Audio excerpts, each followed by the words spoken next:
What if I were to suggest that you play a key role in the awakening world? And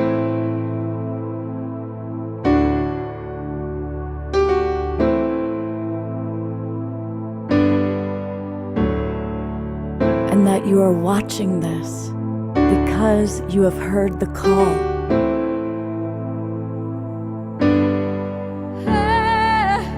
We can start right now by opening our hearts and minds.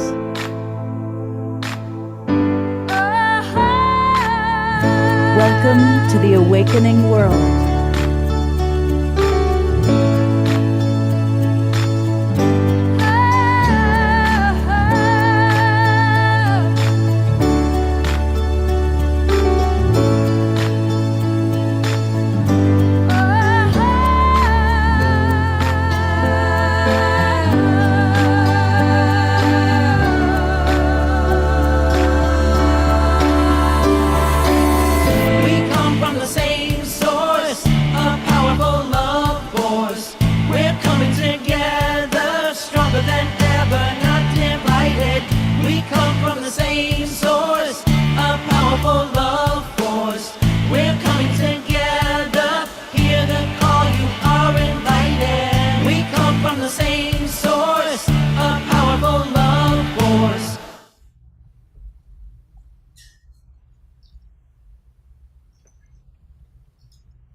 Good evening, everybody. I'm Love Coach Scott Katamas, and welcome to the Awakening World, our Saturday night edition. We have a really beautiful show tonight. Powerful leaders from all over the world sharing wisdom about a very important topic, conscious business. How often do you hear those two words put together? Well, you're going to hear those words together a lot tonight as we meet the leaders that are truly making business conscious, sustainable. And as always, it's Saturday night. We have great music. Tatiana Speed and Omashar are going to be playing some beautiful musical instruments, beautiful music for us tonight. Now, I want to welcome all of you that are in our Zoom room. A lot of our regular friends are here. As always, let us know where you are geographically. And I see already we have people from UK and Alabama and Michigan and California and New England and British Columbia. But also we've got people watching on dozens of Facebook groups and pages, including our friends watching on Unify. And always on Unify, we have people from all over the world. So let us know where you are geographically. It's really fun to see our global outreach because we are the Global Peace Tribe. Now, for those of you that are watching on Facebook or one of our YouTube channels, come on into the Zoom room. You're going to want to be able to interact directly. We're going to take some Q&A, and we've got so many really fascinating presenters, and it's easier for us to interact with you if you're in our Zoom room. So to do that is easy. Go to globalpeacetribe.com, globalpeacetribe.com, and register. It takes about a minute, and you'll automatically get the links to all of our shows all the way through September 30th. We do 3 shows every weekend on Friday night, Saturday night, and Sunday morning. And you register once, you're going to get the links to all those shows. Plus, you'll also get an email every Monday with the replays of our previous shows. And you'll also get information about our upcoming shows. So join the Global Peace Tribe. Welcome. We want you to be with us. Okay. I am so delighted that I get to co-host periodically. She's become like a regular co-host with us, and she's fabulous. And of course, I'm talking about Reverend Deborah Moldauer. She is the executive director of the Evolutionary Leaders Network. She is would also be executive director of the Garden of Light, and just a delightful human being. I so love working with you. And you always bring light and love and joy and wisdom, that wonderful combination, to our show. Well, the feeling is entirely mutual, Scott. So thank you for that kind introduction. Absolutely. And it's a delight to be here. And it's really a joy for me to be joining with you this weekend in featuring members of the Evolutionary Leaders Circle. And people can find out more about that at evolutionaryleaders.net. And this circle is made up of visionaries in many different fields, authors, teachers, scientists, spiritual leaders. They have a wide variety of interests. And over the last few years, they've been coming together in synergy circles to address these action areas. And one of our first synergy circles was the Conscious Business Synergy Circle. And that's the one we're going to be featuring tonight. And this circle means a lot to me, which is odd because I don't have any background in business. I was in theater before I became an interfaith minister and entered the field of awakening consciousness. But I'm excited because tonight there's somebody on this program who's not part of the Conscious Business Synergy Circle. She is one of our evolutionary leaders and a dear friend of mine, and that's Dot Maver. And Dot and I worked together on a program in 2003 called Share the Spirit of Peace, bringing young people from different parts of the world together. And I don't remember why, but it was during that I had a download about business. I had a huge download about how humanity, or at least the Western world, could come together and pool our resources in terms of our dollars and our euros, the way we vote almost every minute of every day. And we could make a difference in the world. We could have conscious credit cards and conscious doctors and lawyers and not just products. And we could vet the product. I mean, it was huge. Remember, Dot? I do remember, Deborah. And as you're saying that, I remember why the download, because we were offering Share the Spirit of Peace summits literally around the world after 9/11. In support of the children of the world and in bringing forth this conscious realization that war is archaic and we are shifting from a civilization that supports war to a very conscious culture of peace and creating the conditions for that. And sharing is one of those conditions. So it's beautiful. Yeah, grateful to be here this evening. And what's exciting about conscious business is that it can change the world in a heartbeat, in a way that governments can't. We tend to think governments have the power, but really in our contemporary world, businesses with a stroke of the pen can do things that would take years to get through, well, especially the US Congress. So anyway, thank you, Dot, for being here.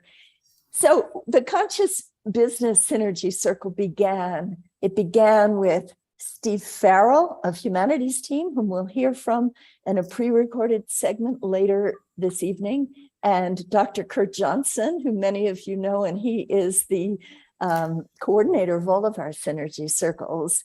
And the three of us got this moving some years back, and it has grown, it has shifted. There are many members, and we have several members with us tonight, members of the Evolutionary Leaders Circle whose passion is around how do we help businesses to learn that they can be more profitable when they're more conscious and that they can serve humanity at the same time. So I'm going to very briefly introduce you to some of the wonderful evolutionary leaders here this evening. First of all, I want you to meet Peter Matisse. He has been stewarding along with Marcel Gasser, he's usually in Europe, but I don't know where he is. He's kind of a Where's Waldo. So Marcel travels the world, and Peter's been really anchoring the Conscious Business Synergy Circle and helping to move it into its next phase of manifestation. He's a former venture capitalist, maybe a recovering venture capitalist. And he's the founder of the Conscious Business Institute.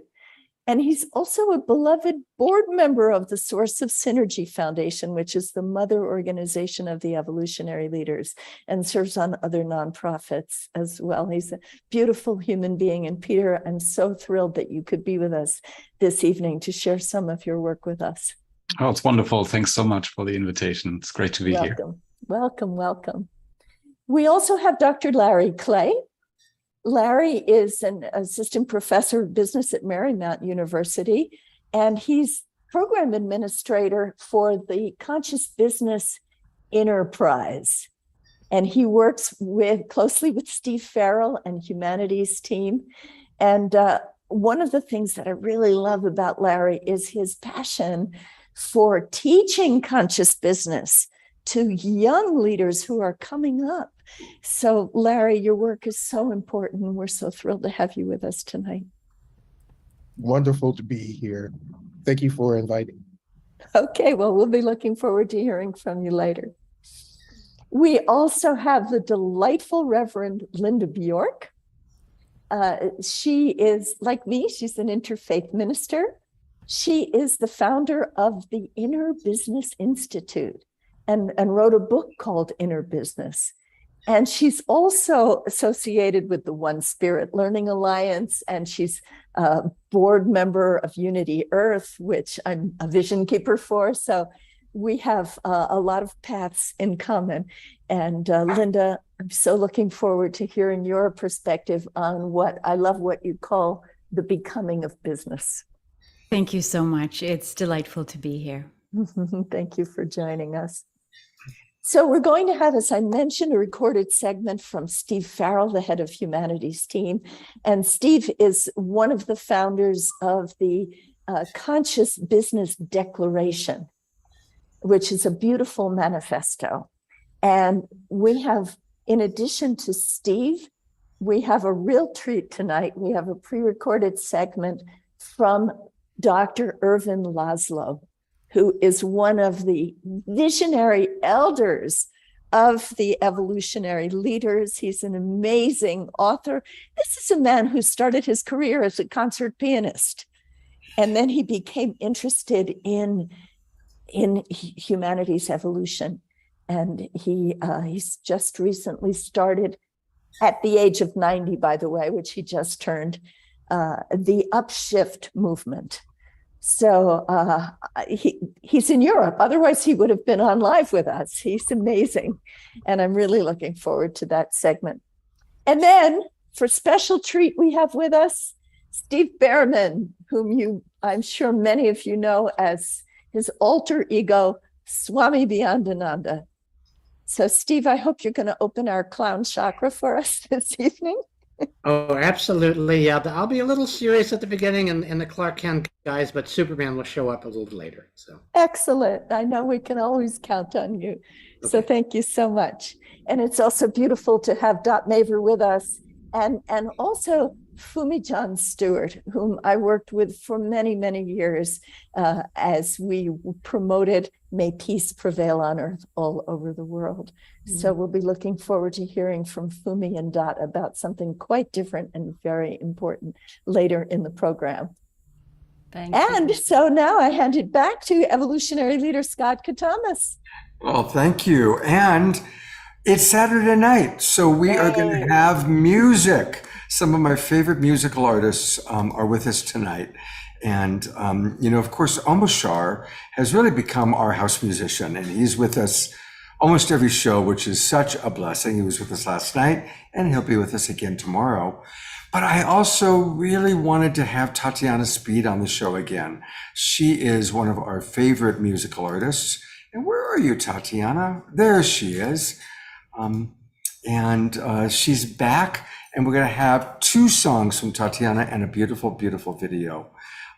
And as a special treat, her grandparents are in the audience. So we might actually have a Tatiana grandparents sighting if we're a little bit lucky tonight.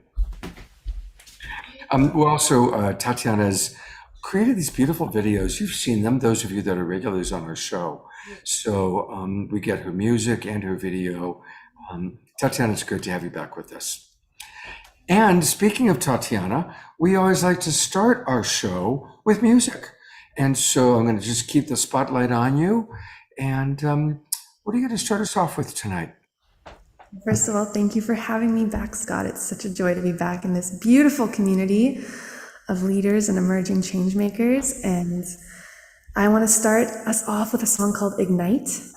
And this song is really dedicated to the incredible leaders on this call, listening to this call, to all of us who are doing our best to be the change we want to see in the world and to ignite and catalyze a movement that can create a sustainable future that works for all of us. So this is Ignite, and it is really, it was inspired by people like you. So here we go. I just gotta adjust my volume a little. There we go.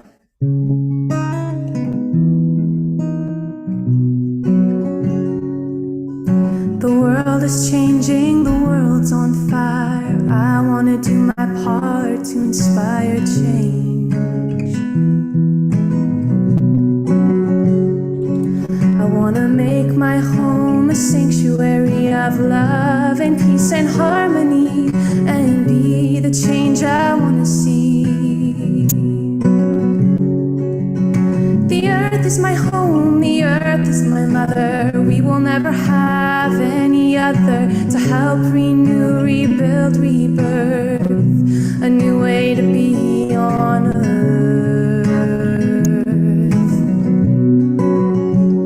I wanna ignite, catalyze, take flight, burn like the sun, dispelling the night. Help humanity find its way back home. I wanna unite, stand and rise, shine bright, bring the truth into the light. Help humanity find its way back home.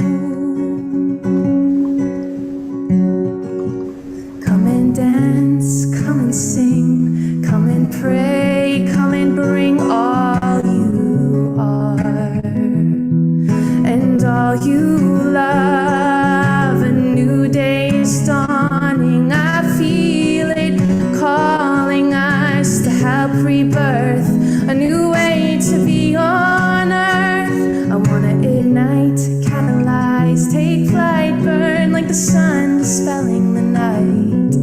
Help humanity find its way back home. I wanna unite, stand and rise, shine bright, bring the truth into the light. Help humanity find its way back home. Let's find our way home. Let's find our way home. Let's find our way home. Let's find our way home. I wanna ignite, catalyze, take flight, burn like the sun, dispelling the night. Help humanity find its way back home. I wanna unite, stand and rise, shine bright, bring the truth into the light. Help humanity find its way back home.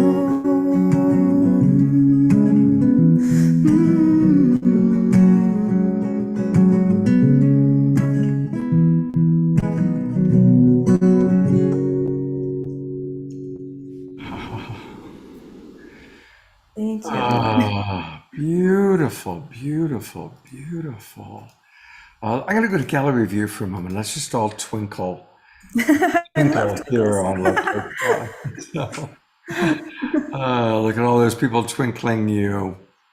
And so many comments are coming in. Dorina from Ecuador writes, what a perfect song for tonight's theme. Well, that's actually Dr. Laura that wrote that. Wanda writes, Tatiana, you help us be the most and best we can be. Thank you.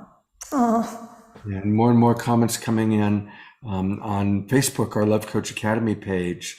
Marianne is saying, oh my gosh, what a beautiful song. So thank you for getting us. And that theme is perfect because it's true. We're all wanting to come back home and find our tribe. And that is a big part of what Global Peace Tribe is all about, is bringing us all together. And we've got more Tatiana a little bit later on in the show. So thank you very much. Rev Deb, you've got some amazing guests, and I'm going to bring you back on now. And Who are we going to start with tonight? I want to start this evening by introducing Peter Matisse for many reasons. First of all, I don't know how else to say this. I just love Peter. He is such a fresh voice for our world. And I love the journey that he's taken, not so different from Steve Farrell, who's been on this program many times before, where he was deep in the business world. And even being successful in the business world, there was something not satisfying at the soul level that gave him that evolutionary impulse to found the Conscious Business Institute.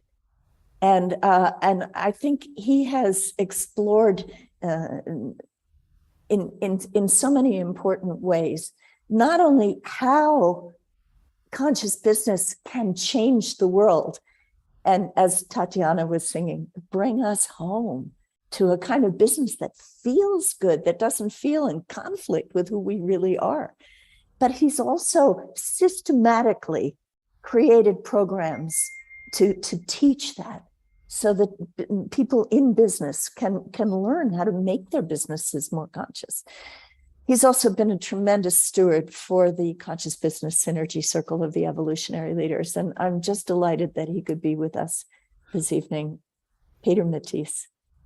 Thanks so much for the kind introduction, Deborah. I have to say something before I get started about conscious business, because I had a session about family constellation just before now, and I went back into my father's family until 1600 in that session, and I came here to this session very vulnerable, and I might have canceled a lot of other interviews or presentations, but this is I wanted to be a part of. And to me, conscious business is exactly what that it is: bridging the masculine, which is dominating our world, which I've just experienced in my session, and what Tatiana has been singing about, the feminine and the beauty of the world.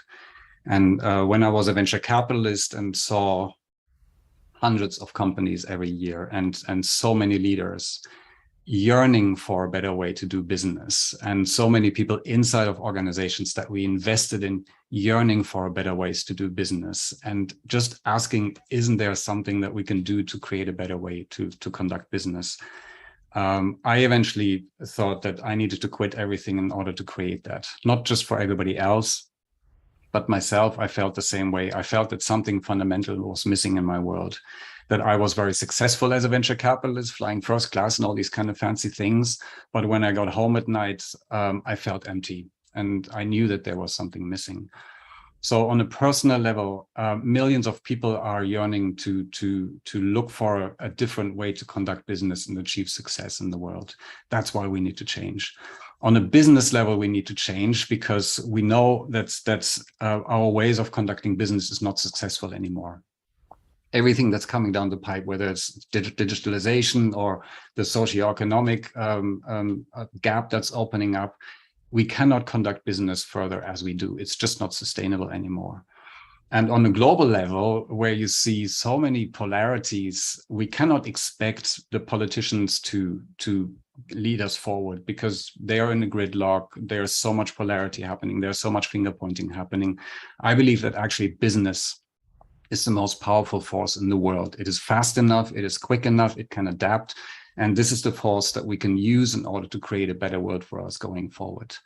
So in 2003, I quit everything, my hometown, my job, my marriage, my everything, came to Santa Barbara with 2 suitcases. And after a while I said, holy shit, what am I doing? But in 2005, I had an insight on a plane which said Conscious Business Institute, and it outlined what this Conscious Business Institute was supposed to be. It was the first time when I ever heard the word conscious business. It was not around in 2005. And it took me a year to have the courage to put something in place. In 2006, something happened. I reached out to a few people, and within a few months, we had 16 people on board that were steering this ship forward.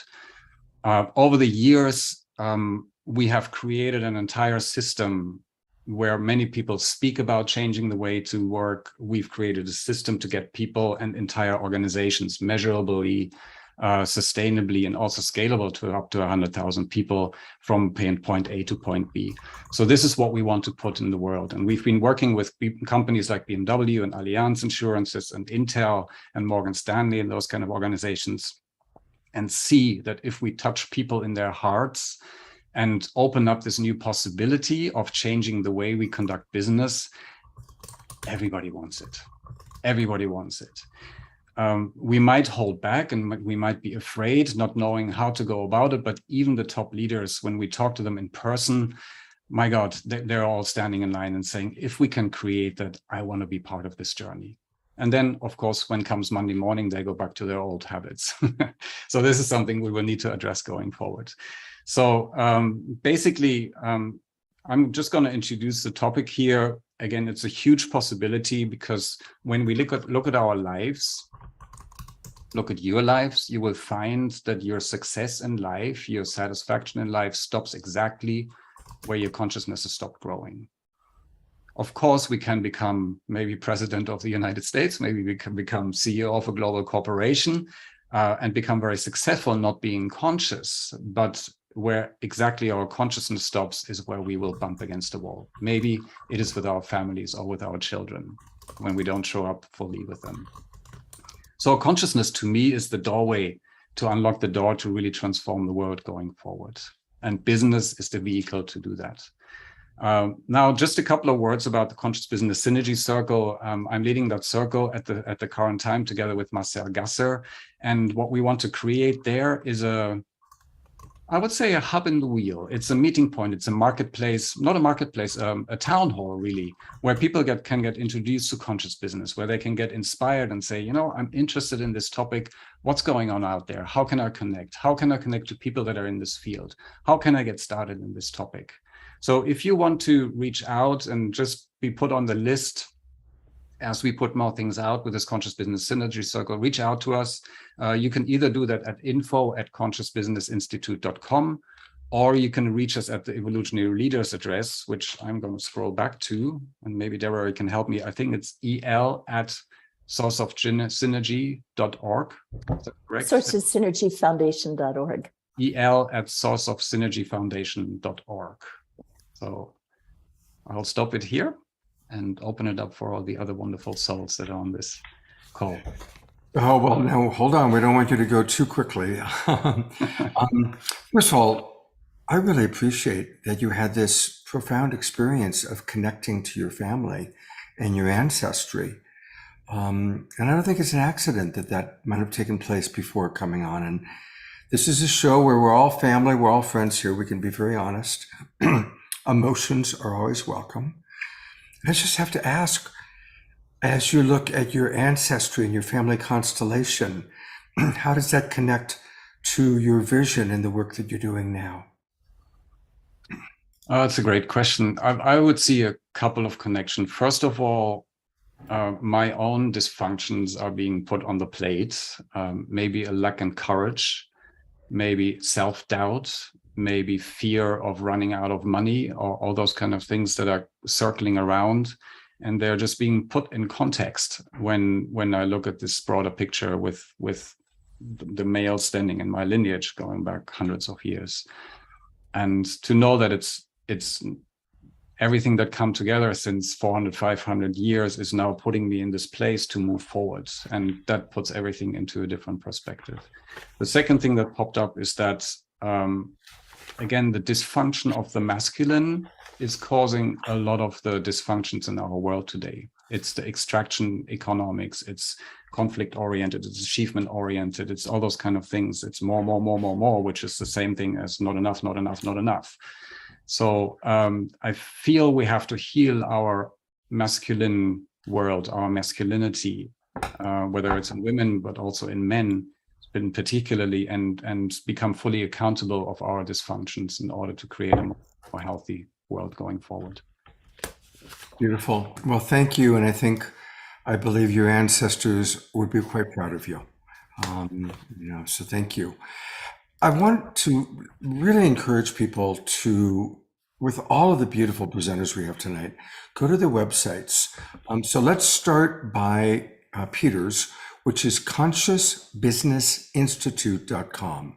consciousbusinessinstitute.com.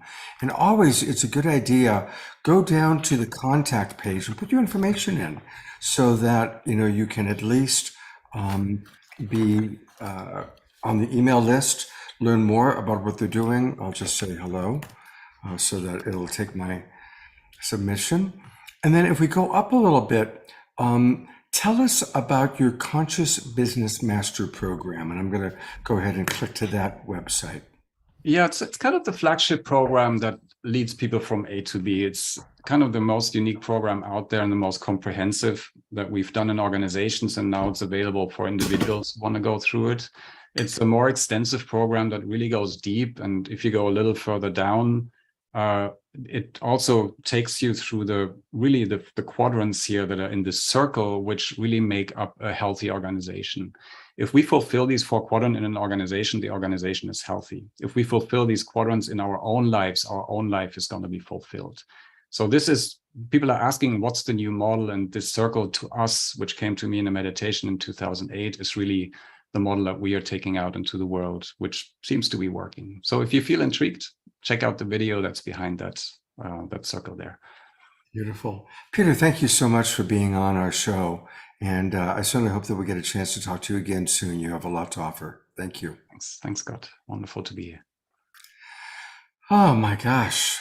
That's what a bang bang start with Tatiana's beautiful music and Peter's vision.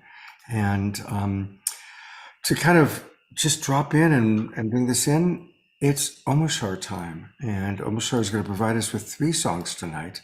Omoshar, what do you have for us to get things started? First, Peter, you are so inspiring, and it's kind of interesting that some of your past was what happened to me. I used to play in rock bands, and about 5 or 6 years into it, I just felt empty with everything that I was doing, and so I decided to write conscious music and only write when I was feeling up and positive. And so that's my preamble here. And so thank you, Peter, for sharing, and thank you for being brave for coming in after your session. Wow.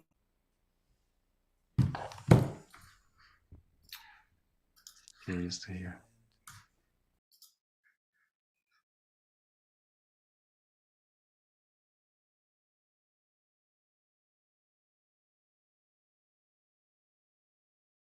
We're not hearing you. Omoshar? We're not hearing you. Now you are.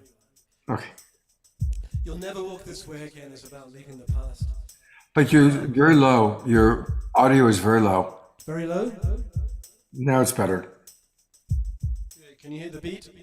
Yes, we hear the beat. Good, you can nod your head.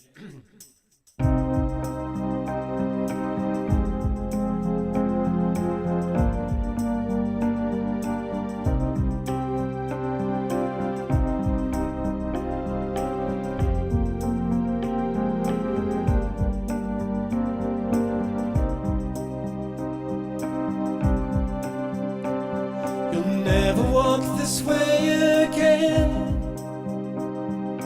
Lay down all your guards. Your loving hearts will lead the way. The door is open. The wonderful and the new is waiting patiently. Take the step and you will see all you've been dreaming.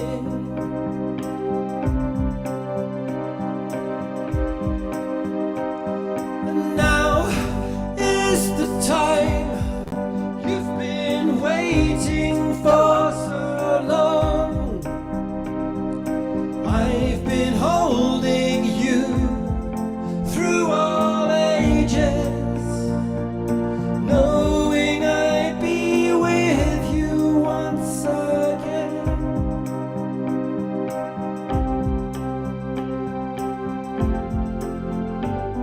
You'll never be alone again. Please take my hand in yours. I love you just the way you are. You're my creation, the wonderful and the new is waiting patiently. Take the step and you will see all you've been dreaming. Now is the time you've been waiting for so long. I've been holding you through all ages, knowing I'd be with you once again.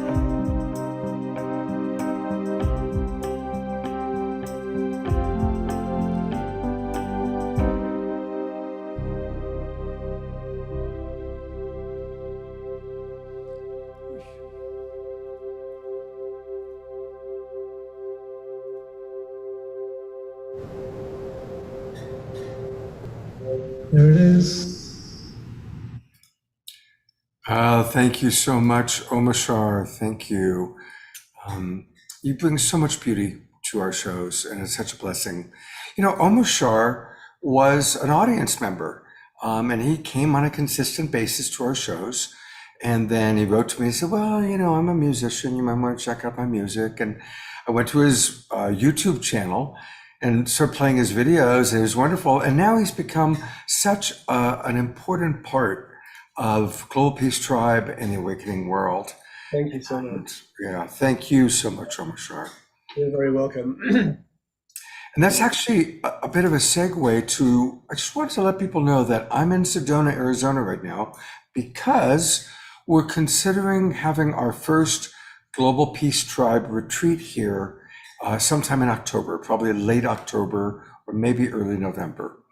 And so I want to ask all of you to make sure that you've registered. So we have your email address. Certainly anybody in the Zoom room, you're all part of our, we've got your email addresses. And I'm going to be sending out a survey, a dedicated email later this week with a survey to really get input from you about having a retreat, because a lot of people have talked about wanting to come together.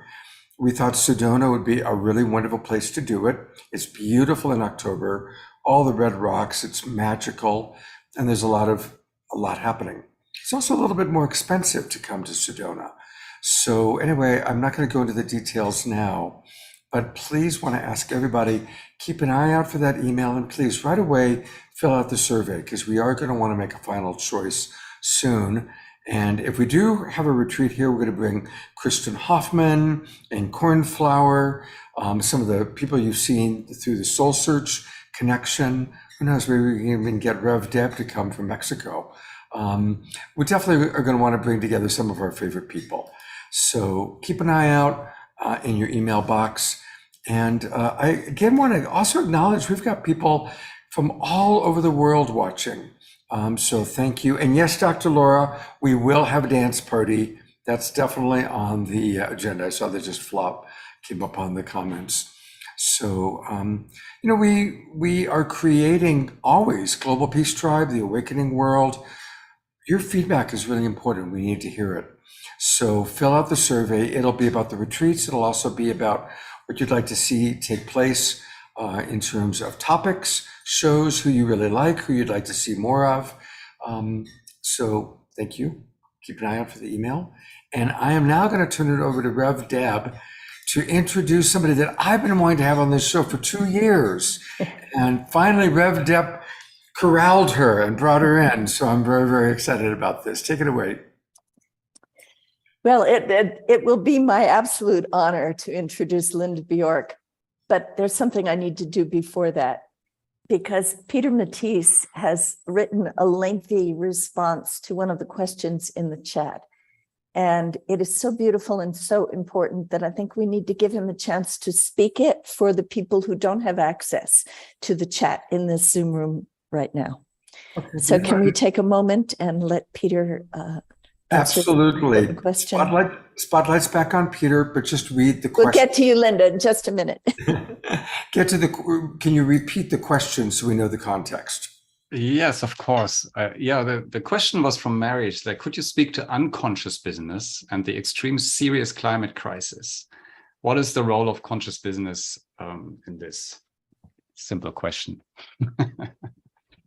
So I think it's a how much time do we have? No, I want to make it short. There's no conscious business. There are conscious people inside of organization or unconscious people inside of organization. People who are either conscious about their behaviors or unconscious about their behaviors and the impact it has on themselves and the world around them. What we've found is that most of our world is governed by a very old behavioral mechanism, which we schlep around since 8,000 years, which I call the model of dominant subservience. To dominate the scarce resources. So we're in a scarcity mindset most of the time, not enough money, not good enough, all those kind of things. When we operate from that mindset, which you can see our world operating in a lot, and you just look at the media, the politicians, when we operate from that mindset, we always create stress and struggle, either for ourselves or the people around us, or for the environment. When we operate from this mindset, from this not enough, we're willing to sacrifice our own health. We're willing to sacrifice close relationship to be right, for example. We're willing to sacrifice the earth and extract from the earth in order to get ahead and be better and compete and survive as a business, basically. So unless we become aware of this mindset that drives much of our behaviors in the world, the model of dominant subservience, we will not change the way we impact the world, I believe. We can put policies in place, but people will always find their way around it. So to me, again, consciousness plays the role in conscious business, people becoming conscious about their connection to nature. And once we do that, it is much likelier that we are not harming our mother, right? Our Mother Earth, and become aware of our own behavioral mechanism, this model of dominant subservience, when it kicks in for us on a daily basis, maybe, and become accountable and conscious when it does. Once we do that, we see businesses changing big times, and also the behaviors of businesses changing. I hope that answers the question. Thank you so much, Peter. It's so important what you're saying, because it's the person who becomes more conscious. And that means that for all of us and all of the members of the Global Peace Tribe who listen to this program and participate from week to week, we, in our own work on ourselves, becoming more conscious, more aware, and more aware of how we are with other people, how we treat the earth, we can make a difference whatever we're doing. So if we're in business, we have a huge opportunity to make a difference. But if you're a parent, you have a huge opportunity to make a difference. If you're in a service profession, whatever, as we all become more conscious, we have this enormous opportunity right now to change the course of our destructive civilization. So thank you so much, Peter, for making that clear. I think that's such a key point for the whole evening. Yeah. Thanks for bringing that up. Thank you. And thank you, Peter and Scott and Omashar. You are all examples of people, men, who have become aware of the toxicity in the lack of balance between the masculine and the feminine, and the dominance of the masculine in our civilization. And all three of you have made it a point in your lives to become more loving, more conscious, and more purpose-driven. And all of that is how the divine masculine and feminine manifest. So thank you so much. And someone else who's a perfect example of that, I'm so happy now to be able to introduce our female member of the Conscious Business Synergy Circle. Yay! Reverend Linda Bjork, who also, she balances so much in her life. She's a mother, she's an interfaith minister, and she is passionate about business. So we welcome you, Linda. Thank you so much. Oh, thank you so much, Deborah. It's wonderful to be here with everyone, and thank you deeply, all people who have spoken and the energy that is felt so far. So yeah, Linda Bjork is my name, and the Inner Business Institute has several initiatives in that intersection of organizational leadership and conscious evolution. And on a leadership transformational level, I have developed a method for leadership transformation that works from small companies and to very large companies called Mindfulness Intelligence, MQ for short. Since I work closely with many leaders and teams in Fortune 100 companies, tech companies, financial institutions, healthcare and fashion industry, etc., I wanted to share some of the observations relating to the business world and conscious evolution. Personally and professionally, I have to say that I love the business world. I was a CEO for 10 years. I adore the conscious level that strives for innovation and tries to find better solutions, wants to move the needle in the world. Or as a famous business leader once said, I want to make a dent in the universe. Business is the largest social platform in the world. It brings people together from all walks of life and working on joint projects and sharing common goals and making a living for families. I would go so far as to say that there's something awe-inspiring about the spirit of business. So what's not to love? Well, as much as I enjoy the forward movement of business, as other people have brought up tonight, I am deeply concerned with the greed that arises in this same level of consciousness. And according to business, progress and achievement require some destruction of life, of well-being, of Mother Earth. It's been the name of the game for decades, and I encountered this particular consciousness often in business. Thankfully, thanks to a lot of people on this particular call, and a lot of people have worked to evolve the business world, there are authentic, purposeful, sustainable, fantastic companies that have grown in a visible and inspirational way in the past couple of decades.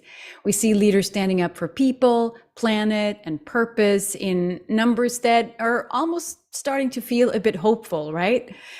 But so far, this is mostly true for small to mid-sized companies.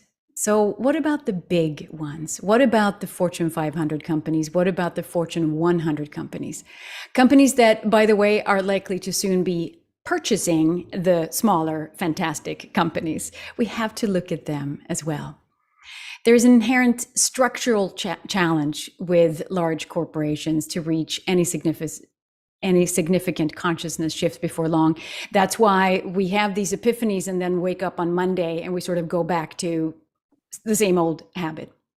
As we all know, large corporations operate within the structure of answering to shareholders. These shareholders or the owners decide who will sit on the board, and the board in turn picks the people in charge in the organization, right? Well, this poses a couple of challenges. Number one, these owners that we're talking about are rarely a group of people kicking back with spirulina smoothies and jamming some new age tunes and discussing what good can we do in the world today. Rather, they're often representing financial investments with one main mission, and that is to make investments that yield great financial return, preferably yesterday. Big money as soon as possible, that's the driving force. Challenge number two, separately, there's a sameness bias that makes the old leadership club very uncomfortable when charismatic, conscious bending leaders start making an impact. When these islands of great leaders make a great impact, they easily become a threat to the old paradigm leaders.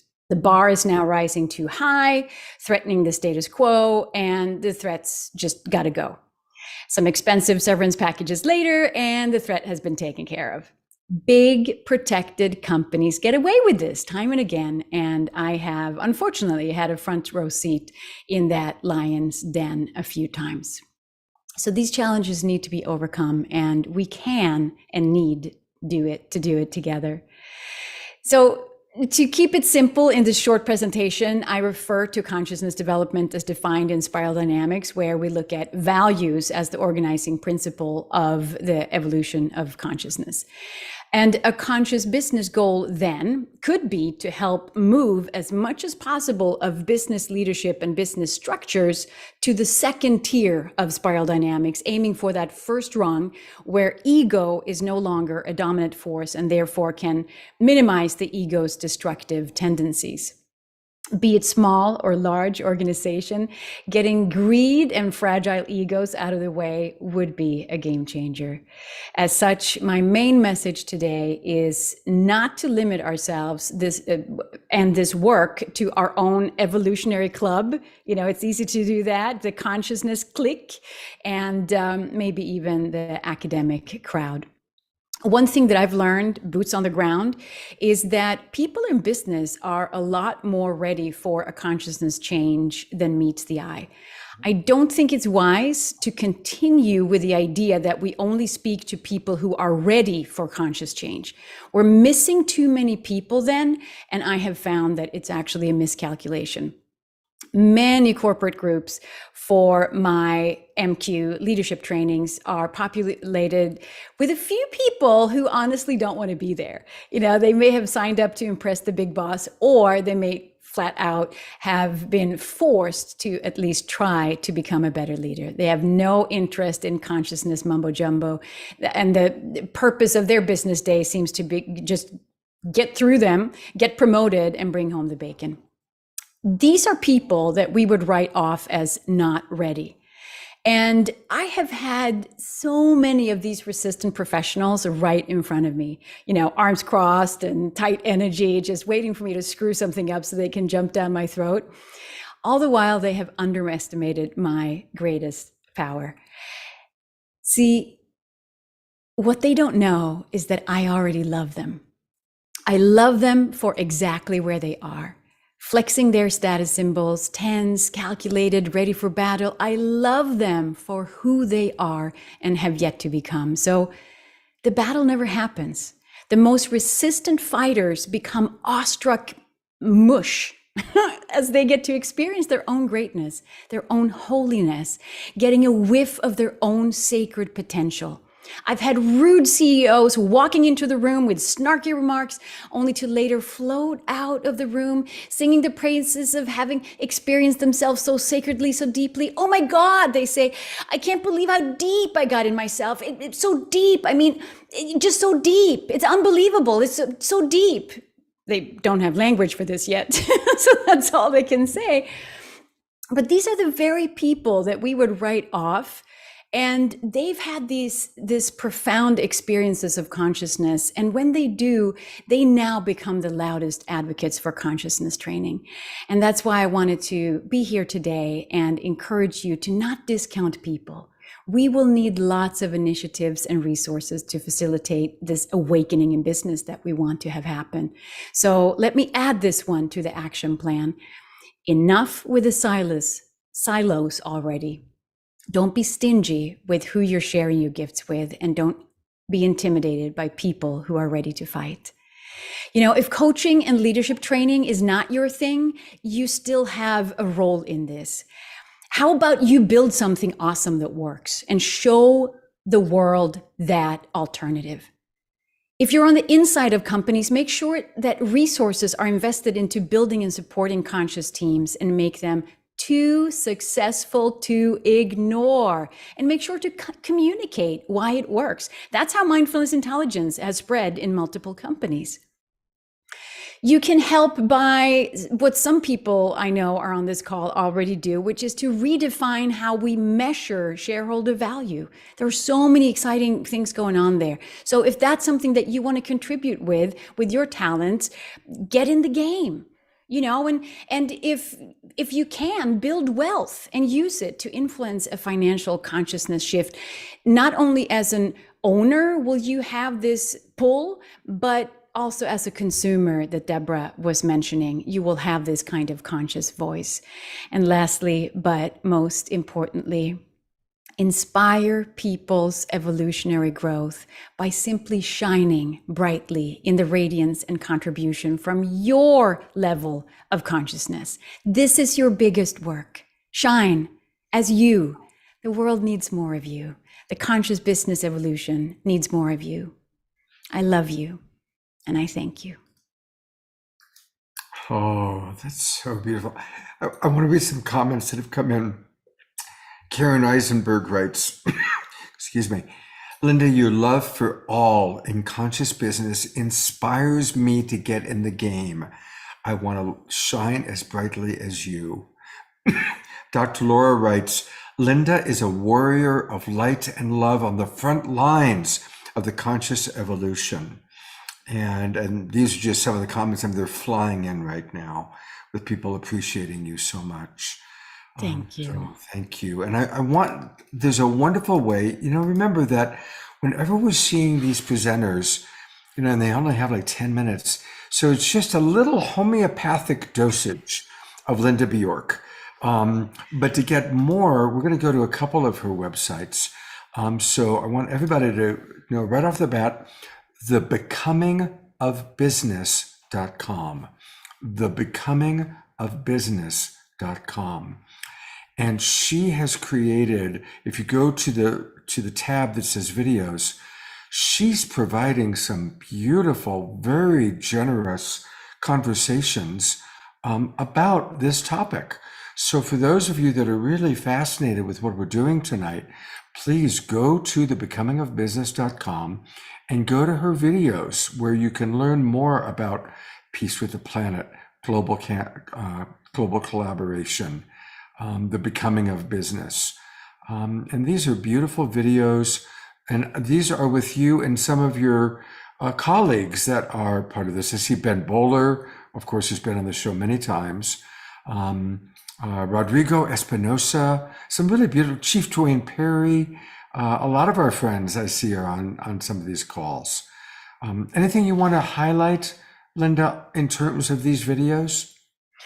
Well, what I find mostly inspiring about these talks and what has meant so much to me is that we do have our conscious people group, but we also have people from the FBI. We have people from Fortune 100 companies. We have people who are coming from other walks of life. And I love facilitating the meeting between these worlds because, as I said here in my presentation, enough with the silos already. We can share, we can learn from one another, and no one is sitting on a high horse here. And if you only have 60 minutes, the 5th video on that page is actually a compilation of all of those 4 circle talks. So I would highly recommend that. Good. But wait, there's more. There's a website that I want to take people to, and it's her last name, Bjork, B-J-O-R-K, bjorkbusiness.com. And this is where you're teaching leadership transformation and leadership excellence. And you've worked even with the U.S. Navy SEALs. I've worked with a lot of different strands from the U.S. Army, the Air Force, and the FBI, as I mentioned. And listen, to me, it doesn't really matter where people come from. They have all these high stakes and important leadership roles, and the consciousness is the same. And so it just happens that I don't know, they seem to enjoy the teaching. And what's funny, actually, how people choose you is that they usually need to, especially when you do a lot of meditation together, they need to like your voice. So, and that's just a personal preference. It's funny how life works, but I'm sure we find the people we're supposed to find. Yeah. I'm going to go back to your website for one moment and then give Rev Deb a chance to thank you. Is there any particular place on this website you want to direct our audience's attention?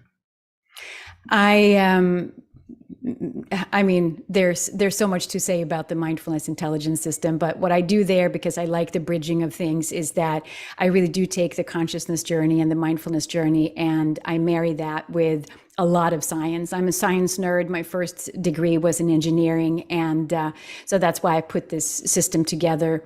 And I find that if we have a language that speaks to business, that's the crack, how we get in, and that's when we can shine the light. Beautiful. Dr. Laura says, voice is a very significant conduit for the feeling of love and acceptance. Amen. Yeah. Rev Deb, I'm going to turn it over to you to thank her and yeah, carry on. Well, Linda, I think you're just amazing. I really feel like you are the new balanced feminine, the way we have these balanced males with us, that you bring so much love and light, but also power. And you know what you're talking about. You speak from experience, you speak from research. Thank you for Thank what you you're so bringing much. to the world. It's so important. It takes one to know one. I love you. Well, to integrate this, we really kind of set tonight up. So there's a presenter and then some music, and a presenter and some music, so we can really absorb this. And so I'm going to go back to our wonderful friend, Tatiana Speed, who has got another song for us. Hi, Tatiana. Hello. Anything that has stood out for you from our first presenters tonight? Oh man, I'm just so inspired. Business is not my realm of expertise, but I actually feel like the way that it's being spoken of, I feel like I have an invitation into this world as well. And I can imagine conversations I can have with my grandfather, who is a businessman, and we've had lots of arguments about conscious business. I hadn't used those terms, but that's what I'll hit him with this time. And yeah, I'm just inspired to see this part of the world, this part waking up and coming into consciousness. And wow, those presentations were so inspiring. Beautiful, thank you. Yeah. So the song I want to share, pardon? So the song I want to share is called Caravan, and it's kind of my invitation and invocation to peace. And it came to me, I was traveling through the Middle East and was confronted with a lot of non-peace and was really sitting with that. And one night in meditation, I just heard this voice kind of come through, and it was, you know, those moments you have that kind of higher wisdom voice speaking to you, and it just said, peace is coming. I'm just letting you know, hearts are blooming all around the world. And I had this image of all the people around the world doing their work, transforming themselves, and just lighting up like lighthouses, and the ripple effect of that. And I'm feeling that on this call right now. So yeah, this is Caravan. And I think I need to, was I too low there? Am I up higher now? Yeah, you're okay. We had a Zoom bump for a minute, but you're good. Okay. All right.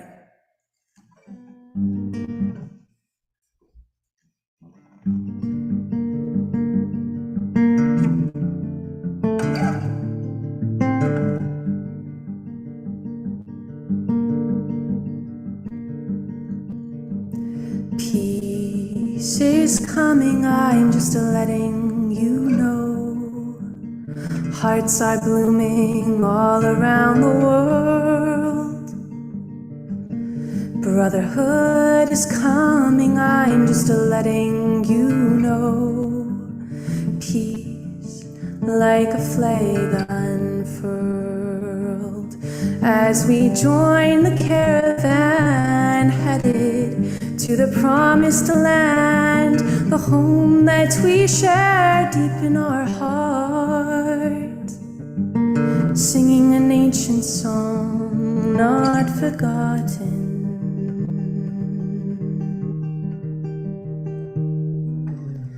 Hallelujah,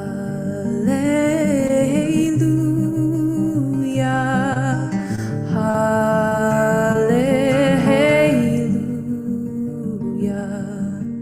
hallelujah,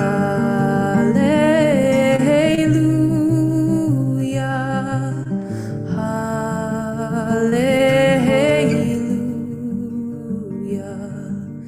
Hine ma tovu manayim shevet achim gam yachad.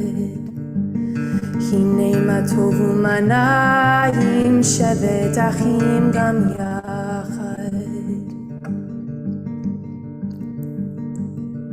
Come walk with me, my brother, let's travel the distance. into the light of a calm new day. We are so beautiful, so many different colors. Listen, our hearts know the way. As we join the caravan headed to the promised land, singing an ancient song not forgotten.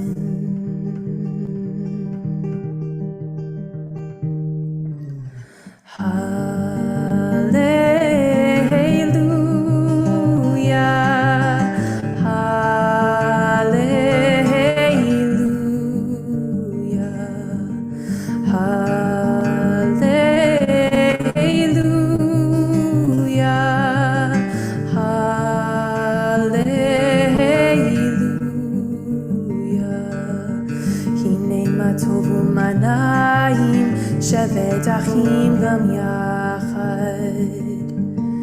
הנה מה טוב ומה נעים, שבת אחים גם יחד. Peace is coming, I'm just letting you know. Hearts are blooming all around the world.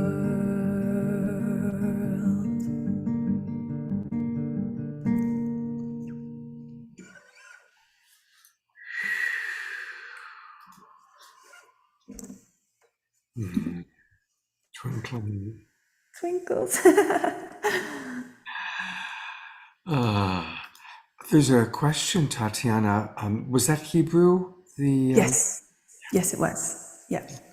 Beautiful. Well, I want to remind everybody that we can support her in a couple of ways by going to her website. And her website is her name, TatianaSpeed.com. TatianaSpeed.com.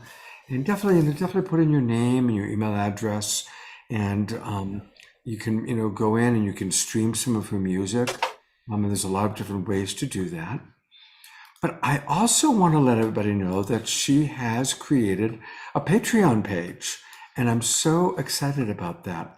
Of course, many of our regulars like Kristen Hoffman and Cornflower have Patreon pages, and that's how we support them. And so now I want for everybody, I just put into the chat box the Patreon page, and I really want to encourage everybody to do that. And I am going to join, and I'm excited. I get to join at the $11 a month level. And I'm Scott, I'm so touched. Absolutely. Thank you. I'll let her sign in through Google. We'll see if it lets me do it that way.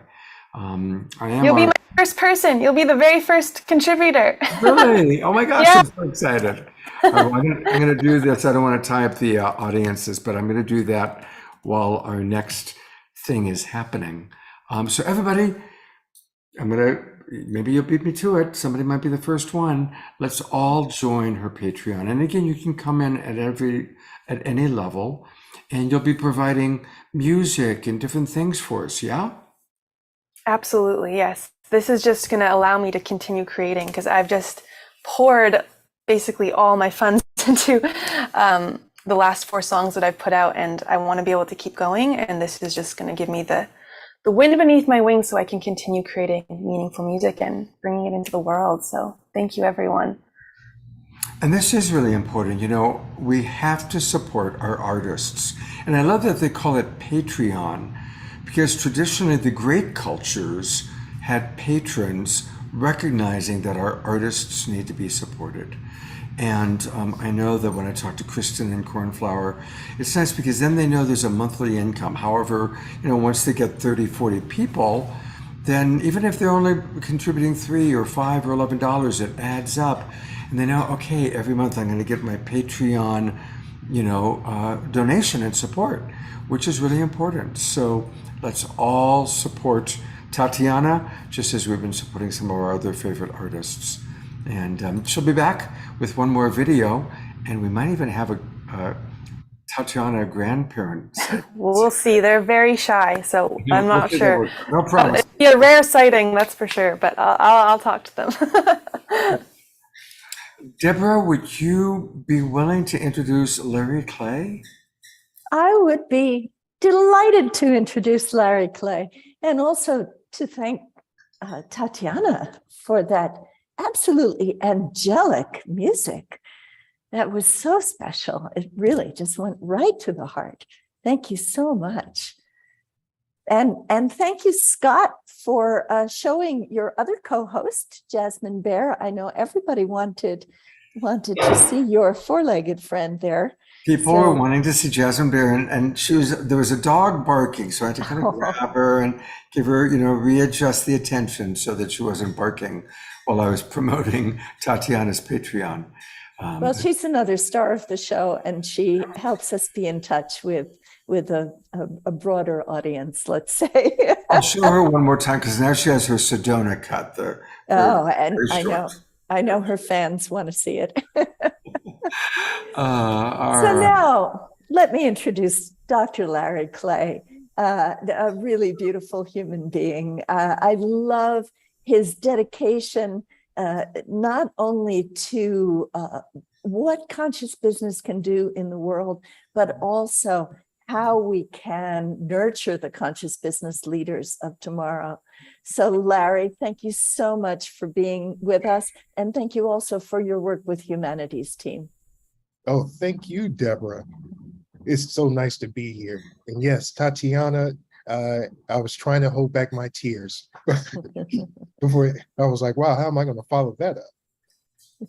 So what I wanted to talk about today is keep this same theme going on that you heard from our previous speakers earlier today. It's this whole thing about what business is and what it can be in the future. Because we all can see that currently on a global scale, we need a radical paradigm shift of what business is. A radical. This incrementalism that's happening, although it's good intent, what we really need now, especially now that we're at a carrying capacity on this globe, we need some radical paradigm shifts, not only in the activities that we do as far as business, but the mindset of the people. I like how Peter brought into that there's probably not a such thing as a conscious business, but it's the conscious people that make the business, which is so important. So I thought that it might be the best thing that I can do and the most value that I can probably give you all is to share with you, just as I share with my entrepreneurs, what conscious business development, what conscious capitalism, what is the basis of all this? What are the components? What is it all about? The easiest way to prompt this up is to share with you the 4 pillars or the 4 foundational principles, which are the higher purpose of business, stakeholder focus, leadership, and culture. These are the 4 elements that you want to work on, whether you're modeling a new business or whether you have a 500,000 employee-centered multinational corporation. These are the 4 things that you want to work on to create what we call our conscious business or conscious enterprises. Let's take the higher purpose for number 1. I usually ask my college students, as well as even master's and doctoral students, what is the purpose of business? Why are you in business? What do you want to create as an entrepreneur? And most people that are coming up and that have come through at least the Western academic arena in business and management, they will mostly say, I'm in it for the money. I want the money. And that is being our mantra and our purpose for business is for profit maximization. But over the last 20, 30 years, beyond the sustainability movement, as well as the conscious movement, as they've intersected, and we're now seeing, some of the consequences of climate change has brought us. it's now more time than ever to think about and to cultivate some people that are in leadership positions or that will be in leadership positions in the next decade and two. It's now time to orient them with what it means to have business. And as far as the research is going, there is a development that is occurring. There is some movement into this space of sustainability as flourishing and conscious business and having these higher purposes to create better value for human consumption, better social innovation. But also, we have to change the mindset. I think it was Linda that brought it up earlier, is that they are not in that mindset of wanting to change. They want to keep business as usual in some of these C-suites. And if they do have someone that may be drumming the drum of conscious business and creating transformational change, they simply try to put that fire out and move it away and try to make it non-existent in the organization. But what's powerful with that is what's coming in the future. We're now training in business schools all over the nation, all over the globe, about how to create value using value. And business is simply about creating value. And it's not this relationship that we've always been accustomed through almost for a millennium of transactions. It's more based off of this interconnection, not separatism, but more interconnected. It's not producer consumer anymore. It's not the person and the environment as though we're separate entities.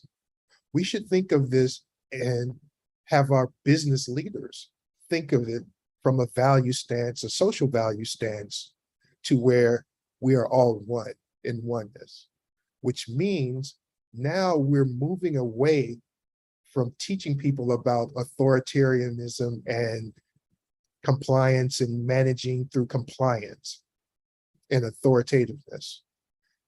Now we're teaching our young leaders, as well as those that are already in the business world and MBA programs, about holism and holistic management and conscious business, because we're looking more for social impact and reducing harm to our natural environment. Those are the two growing purposes for having business now. And wherever there was an opportunity to be met, it's usually found with a problem. And currently our problem, as we see it, is dealing with climate change and our excessiveness and the socially responsible production as well as consumption on the demand side.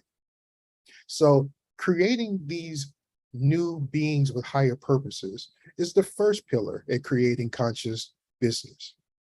The second one is to be stakeholder oriented, ecosystem oriented, and community based. Because what do we want for our future? Do we want us to keep perpetuating this system to where we have more social inequities amongst people who work and people who work a little bit more than others? Are we going to find ourselves lost in the digital transformation to where we lose our human purposes, our human values to algorithms and digital dependency?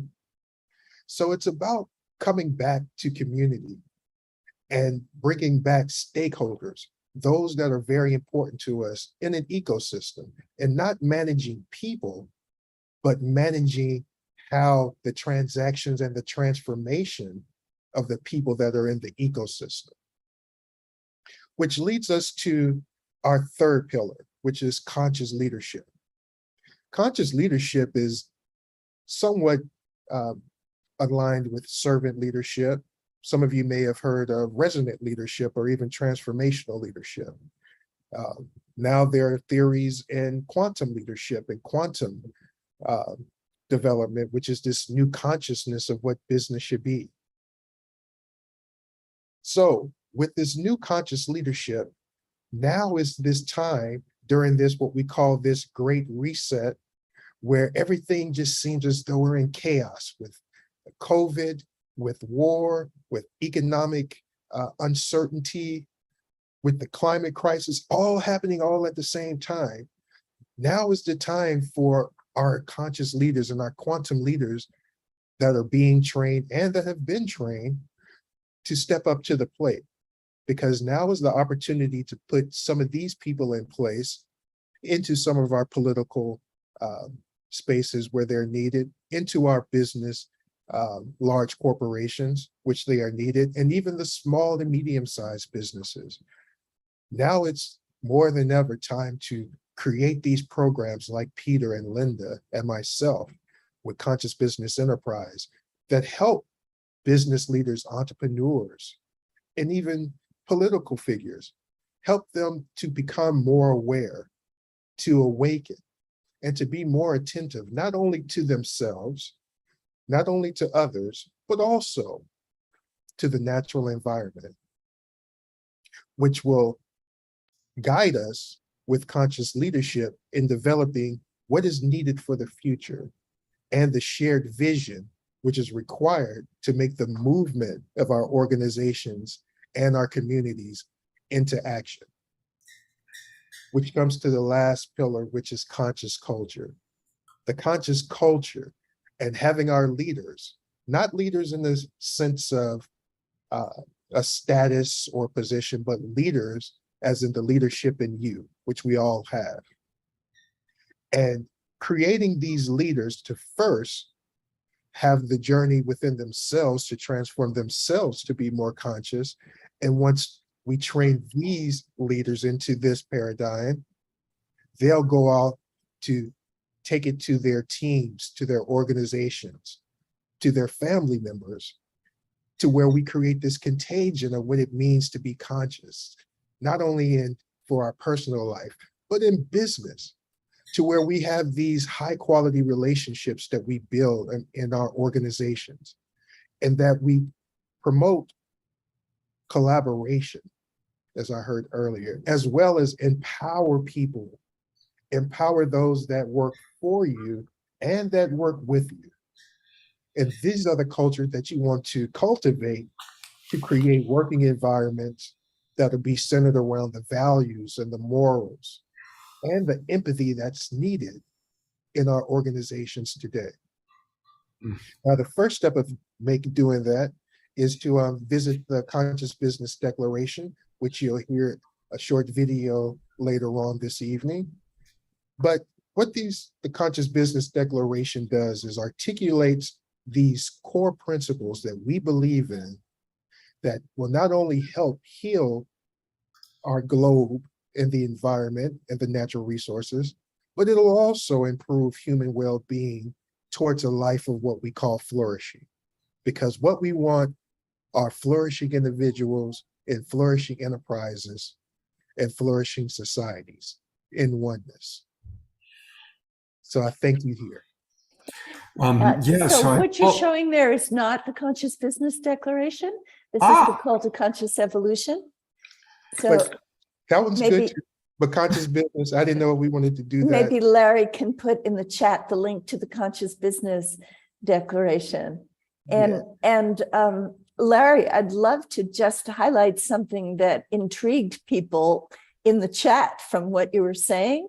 Dr. Laura and others want to know what you mean by quantum leadership. So this is a term we haven't heard before. So maybe you can clarify that for us.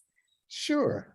Quantum leadership is this new phenomena that we're seeing, to where it's based off of quantum physics mechanics, which are two principles that are in there, which are entanglement, and the second one being superposition.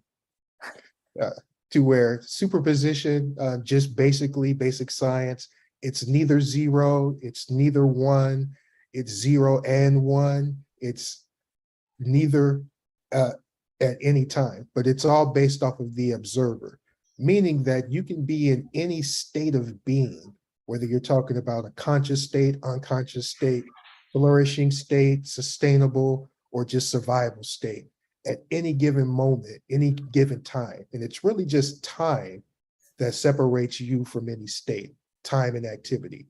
And so with quantum leadership, it's about understanding yourself, absorbing the whole, because it's 0 and 1 at the same time. So you have to acknowledge all. So it's going back to oneness. And it's receiving this direct intuitiveness from the environment, whether you want to call this the spiritual awakening, or so in some religion, a message from God in some religions. But it's that divine intervention that comes to you. And there is a new practice that is being studied right now, to where you can be more mindful and meditate and keep these practices up to stay in tune with the environment and stay in tune with yourself and others. And it's this quantum realm that they're seeking to get there with direct intuitiveness. Wow, that is exciting. You are clearly on the leading edge of what it means to be conscious in as a business leader. And I love the way that also harkens back to what we heard Linda Bjork talk about with the mindfulness that's part of what she teaches, and Peter Matisse, when he was talking about having this change, that he had a download. What is that? But listening to the inner voice, quantum leadership. And thank you also for the website that is consciousbusinessdeclaration.org. Yeah, here it is, consciousbusinessdeclaration.org. And then if you want to read the declaration, just click it and it takes you right down, and it's a beautiful declaration. So I want to encourage everybody to read it and then sign your name that you are a part of this. And I will certainly do that in a moment. Also, I like what Jeffrey Colbrook just wrote. He just wrote, Larry, oh, that's Dr. Laura. The comments are coming in so fast. Here it is. Dr. Laura, first of all, said, quantum leadership, that is an unusual concept. So you already explained it. Thank you. Jeffrey writes, quantum leadership is the truth that your thoughts affect the holographic universe, accepting responsibility for your thoughts. That's where we're going, right? That's like the deeper level. I also want to take people to one other place where we can learn more about Larry. And again, you heard us talk about at the beginning of the show that Deborah is the executive director of the Evolutionary Leaders Network. There are about 200 of us. I'm so honored to be a part of this now. And of course, Larry is part of the Evolutionary Leaders. So you can learn about Larry or any of the evolutionary leaders by going to evolutionaryleaders.net. And then you can kind of click on and it'll take you, and you can then see all the different people that are part of this. And so many of them have been on our show. I mean, I see Julie Kroll and Bob Atkinson and Sharif Abdullah and on and on and on. And then you find somebody that you're interested in, like Bruce Lipton. He's a dear friend of ours, and you can learn a little bit about him. So definitely check out the evolutionaryleaders.net. Of course, that's where you can find more information on Larry, Peter, Linda, even myself, or even Deb Moldow. And Larry, thank you so much for the important work that you're doing. And one of the questions that came up in the chat was, do you find that the young business leaders are receptive to these ideas? Is something bubbling up that maybe we don't see yet because they're still young? Oh, no. One of the big surprises that I learned in these first few classes I started teaching is most of these students are already equipped with some of this information. They're already oriented with their parents probably being a part of some employee assistance program where they encourage meditation and taking yoga classes where they'll pay for them as well as their kids. Yeah, I think there's a whole generation that's coming in with a new consciousness, and the job of educators like you is just to steer them in the right direction so they find their way. Just to let them know, like, yeah, stick with that hunch. Right. Stick with that one. Ayada writes in our chat box, Larry Clay, I'm feeling quantum elation right now. You're describing things I've dreamed of for years. Now here you are teaching this. Beam me up.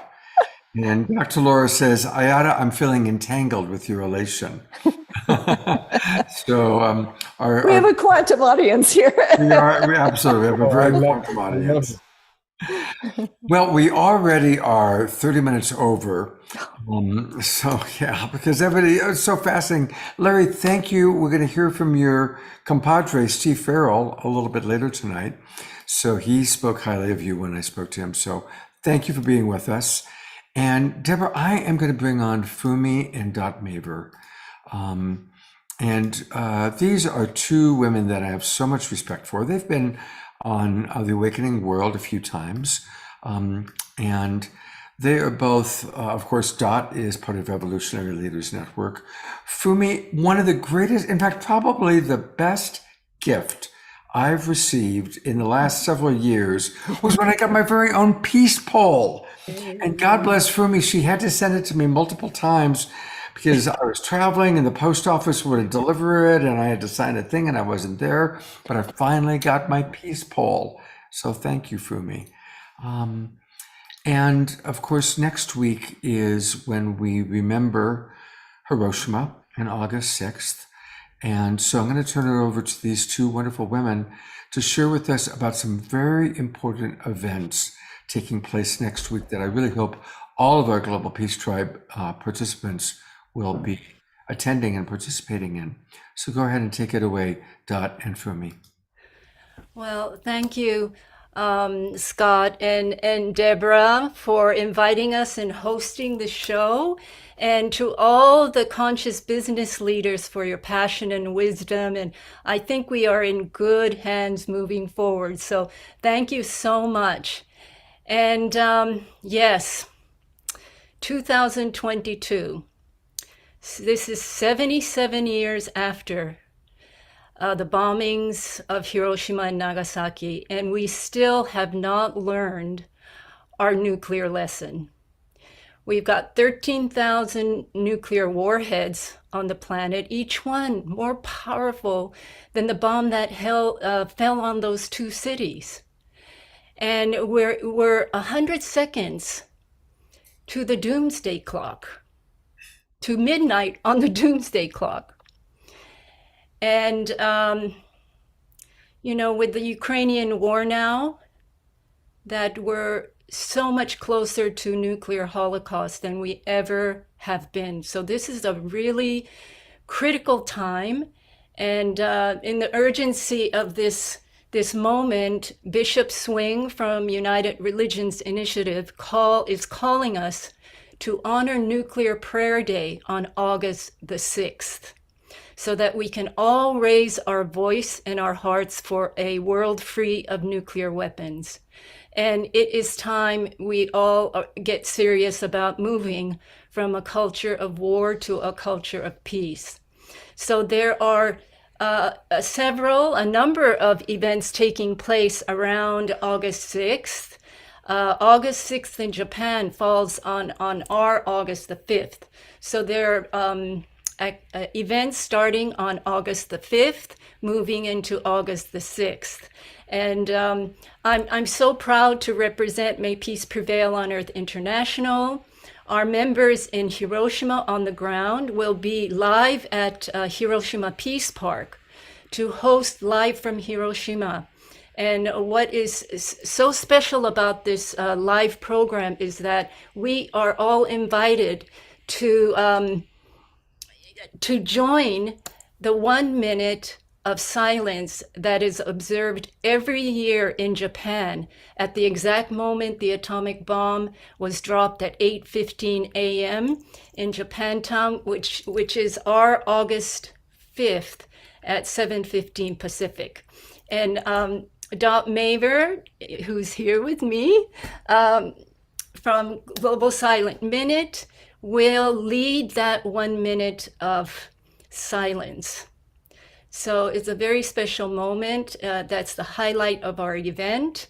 But, you know, at this time, I think, Scott, I'd like to play that video message from Hiroshima from the coordinator of our Hiroshima event, which takes place August 5th in the evening. And it's he speaks in Japanese with the we have English subtitles, but it may be difficult for some of you to read that. So Scott and I decided that we'll turn the volume down on the Japanese and I'll read the subtitles for you in English. So let's. 皆さん、こんにちは。 Hello, everyone. 77 years ago, on August 6, 1945, the first atomic bomb was dropped on Hiroshima, and 3 days later on the city of Nagasaki. More than 200,000 people, from old people to babies, died, and the daily lives of citizens completely vanished in an instant. At that time, it was said that no plants would grow in Hiroshima for 75 years. However, thanks to the hard work of the survivors and the warm support from people in many parts of Japan and around the world, Hiroshima has been revived as a beautiful city surrounded by greenery and water. However, despite experiencing the tragedy of the atomic bomb, we humans have not yet escaped the curse of nuclear weapons. There are more than 10,000 high-performance nuclear weapons that far surpass the atomic bombs of Hiroshima, glaring at each other. In addition, many people hurt and die on a daily basis around the world from ethnic conflicts, religious conflicts, and acts of terrorism due to mutual principles, assertions, disgust, and fear. Our group has held the World Peace Flag Ceremony for 29 years every year on August 6th. Scott, can we put a little bit of the volume up on the Japanese? So there's beautiful music in the background. 開催してきました。 Yeah, on the anniversary of the bomb, we hold our ceremony. 政治の違いを超えて、世界各国 Transcending の race, 国旗を religion, and 一国 creed. ずつ掲げ、 We raise the flags of each country and send our prayers for peace to prevail on earth. The ceremony takes place in front of the atomic bomb dome, which has become a symbol for everlasting peace. We invite you to join us on August 6th to unite our voices for peace to prevail on earth in a world free of nuclear weapons.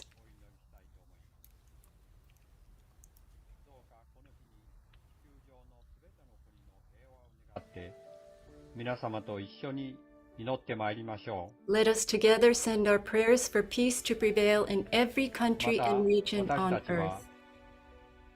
We also will be joining the Nuclear Prayer Day initiative, which calls upon the citizens of the world to dedicate this day as a day of prayer for nuclear disarmament.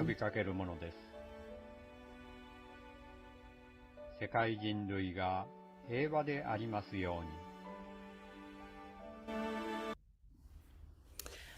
Okay, well, thank you for watching that. Thank Thank you. you. Umi-san, arigato. And please thank Mr. Tamanaga and the Hiroshima group, the May Peace Prevail on Earth group, your co-workers. You know, we are in the midst of, and Scott, let's say thank you, Deborah. And Scott, thank you for giving us a few minutes here. You know, we are in the midst of 99 days of. Oh, you just muted Dot. I just got muted somehow. Okay, we're in the midst of 99 days of peace through unity, leading to Peace Week 2022. And all of us in full support of what is happening live from Hiroshima and this Nuclear Prayer Day, August 6th. And you can check that out at peacethroughunity.earth. And Unify will broadcast 24 hours on the one.stream for Nuclear Prayer Day. So we'll put the program link in the chat. You know, Fumi, you've said so often, this year it feels different somehow. It feels even more intense, and that so many are so aware, and perhaps because of what's happening on the planet at this moment. And yet it seems we are literally at one of those moments where it is the tipping point moment for all of us. And one of the reasons that Global Silent Minute is so honored and privileged to assist with leading millions of us into that minute of silence on August 6th in Japan at 8:15 a.m., which is the Friday evening, August 5th at 7:15 p.m., is we know that the power of silence is greater than we know. And with all of us holding this shared intention for may peace prevail on earth. Oh, may peace prevail on earth. So Fumi, maybe we can put the graphic on the screen and just take a moment to share the 5 events that are happening over those 2 days. So on the Friday, the 5th, which is of course the 6th in Japan, there will be a Hiroshima-Nagasaki interfaith peace gathering at the United Nations Church Center. That's at 11 a.m. Pacific, 2 p.m. Eastern. But the graphic you're looking at here is live from Hiroshima. That takes place on Friday, August 5th. And Fumi and the May Peace Prevail on Earth members will be hosting an event from Hiroshima Peace Park from 6 to 8 p.m. Eastern, which is 7 to 9 a.m. on August 6th in Japan. And then at 8:15 a.m. in Japan, as Fumi said, on August 6th, the country goes silent for that 1 minute. So yeah, thank you. We'll put that up also. All these are listed in this link, and we'll put the link in the chat as well. And so if you can't be with us for that event, please at 7:15 p.m. Eastern, 4:15 p.m. Pacific on Friday, August 5th, just take 1 minute of silence with all of us, with the country of Japan, as we hold in our hearts and call on all those from the other side of the veil to join us in our shared intention for a world free of nuclear weapons. May peace prevail on earth. And then on Saturday, August 6th, there are 3 events. The Peace School in Chicago offers a call to peace, which is a free monthly event. And that will be at 12:30 Central for 1 hour, 10:30 Pacific, 1:30 Eastern. The second event is Inauguration of Nuclear Peace Day, 8:15 a.m. Pacific, 11:15 a.m. New York. And then the third, Intergenerational Voices for Peace. And in fact, earlier today at the United Nations, that's at 5 p.m. Pacific, 8 p.m. Eastern. The Intergenerational Voices for Peace, there was a panel at the United Nations earlier today featuring youth and some of our dear peers and colleagues, Jonathan Granoff, Audrey Kitagawa, and we heard from Kekishan Basu, founder of Green Hope Foundation. So many intergenerationally, all of us really now just standing up and calling for a world free of nuclear weapons. It's time, and may we create the conditions together for the culture of peace. May peace prevail on earth. Peace prevail on earth. And of course, then we're going to conclude this couple of days with dedicating next Saturday night's Awakening World is going to be dedicated to remembering Hiroshima and creating the many pathways to peace. And we've got a wonderful group of people joining us live. Of course, Fumi is going to be my co-host.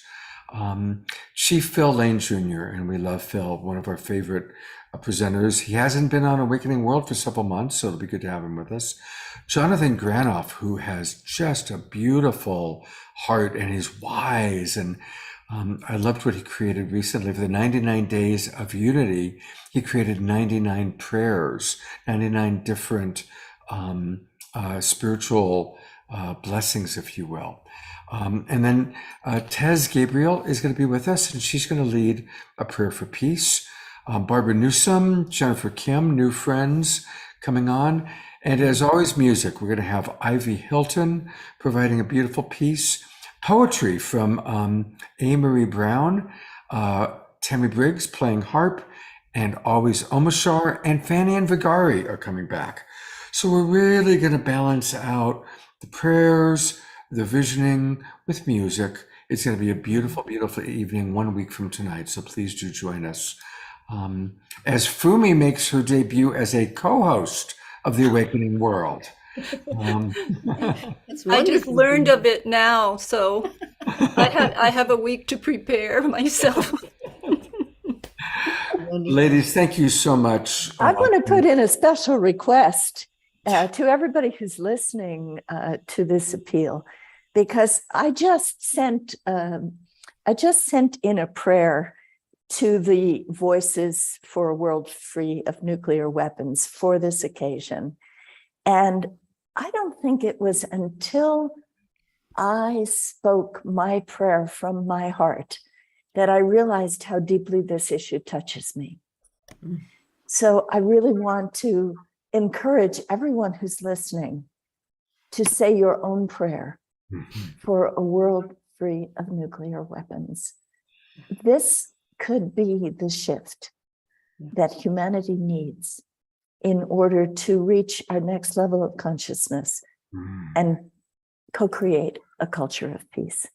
So please, everyone join in this effort in every way that you can. Be part of the Global Silent Minute. Join in the prayers from Hiroshima on that anniversary day. But whatever you do, say your own prayer for peace. Beautiful. Heartfelt gratitude. Thank you, Dot. Thank you, Fumi. Thank you, Reverend Deb. And to kind of first, really maybe to just drop in right now, I've asked Omashar to play a soft song. And so I'm going to turn it over to beloved brother Omashar, and let's all listen to his music and maybe in our own way say a prayer for peace. Yes, prayer for peace.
When there's nowhere left to turn,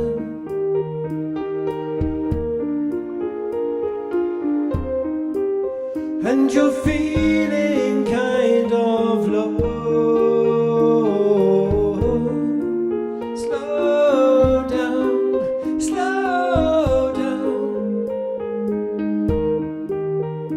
and breathe me in.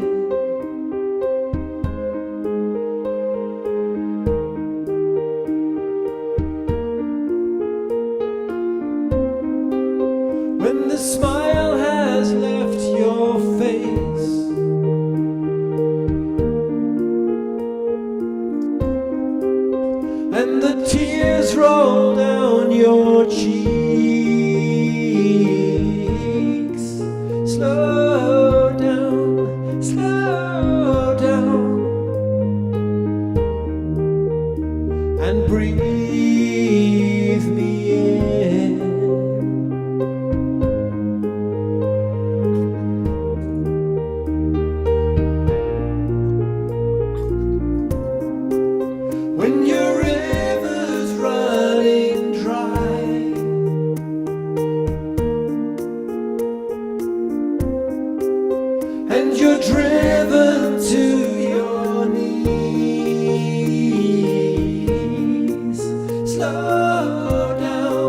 slow down,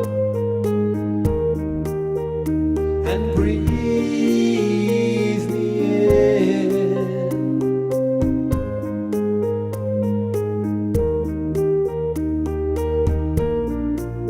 I am watching you, waiting for you to let my love into that lonely life of yours. Listen to me, and we can be together free eternally.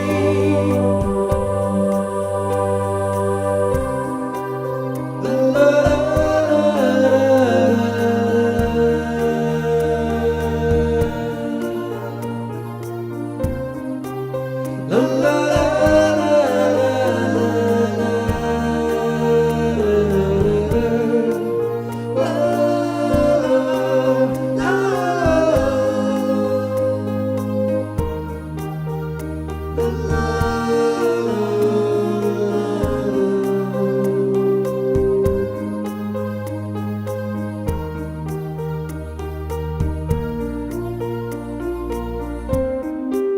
when you're feeling out of touch,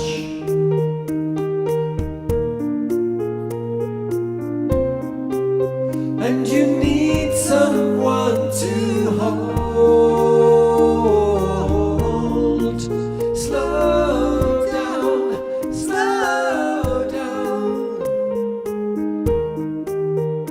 and breathe me in.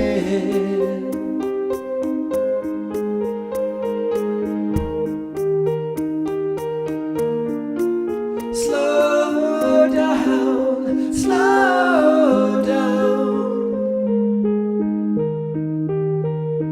and breathe me in.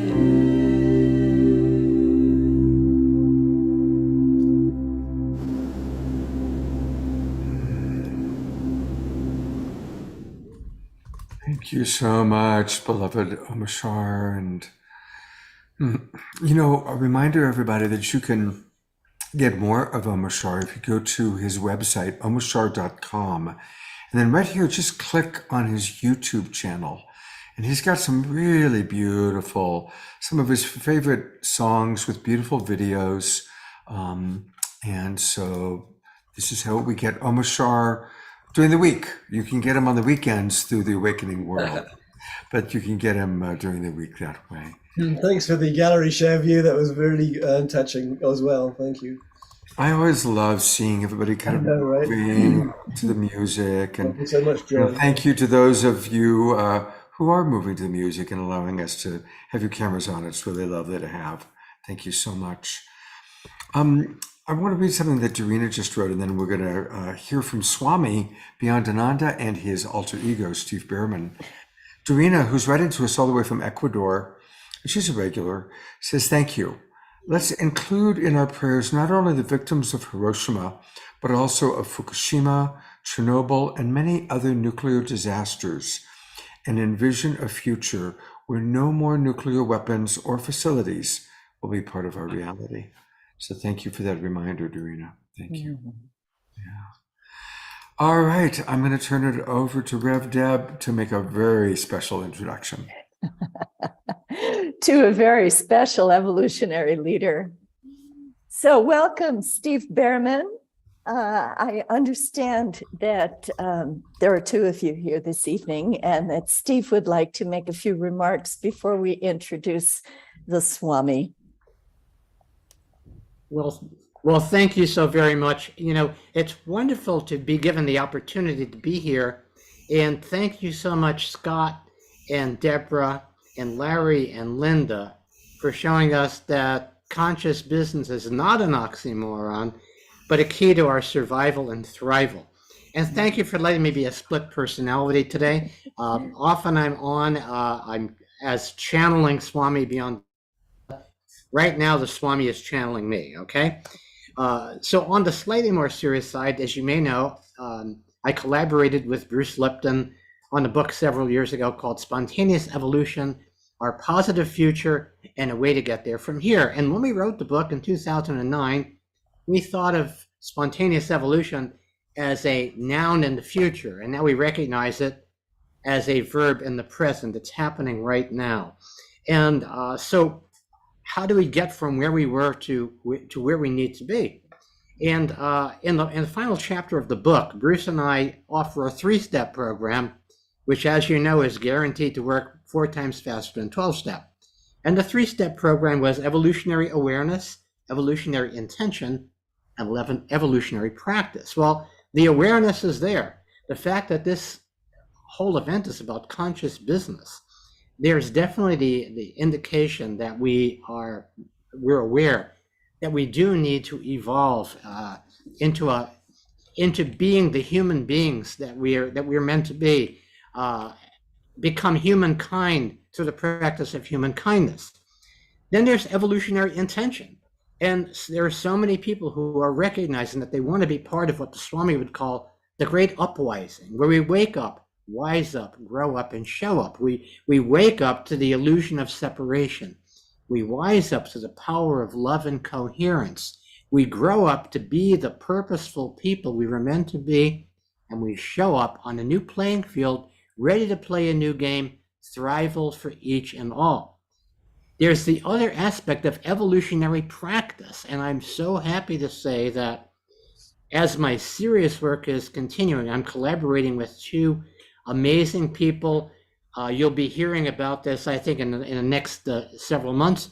One of them is Richard Flyer, who's been working with symbiotic networks. He has something called the Symbiotic Network Lab. And I think he's come up with a great characterization of how we move the golden rule into a state of practice.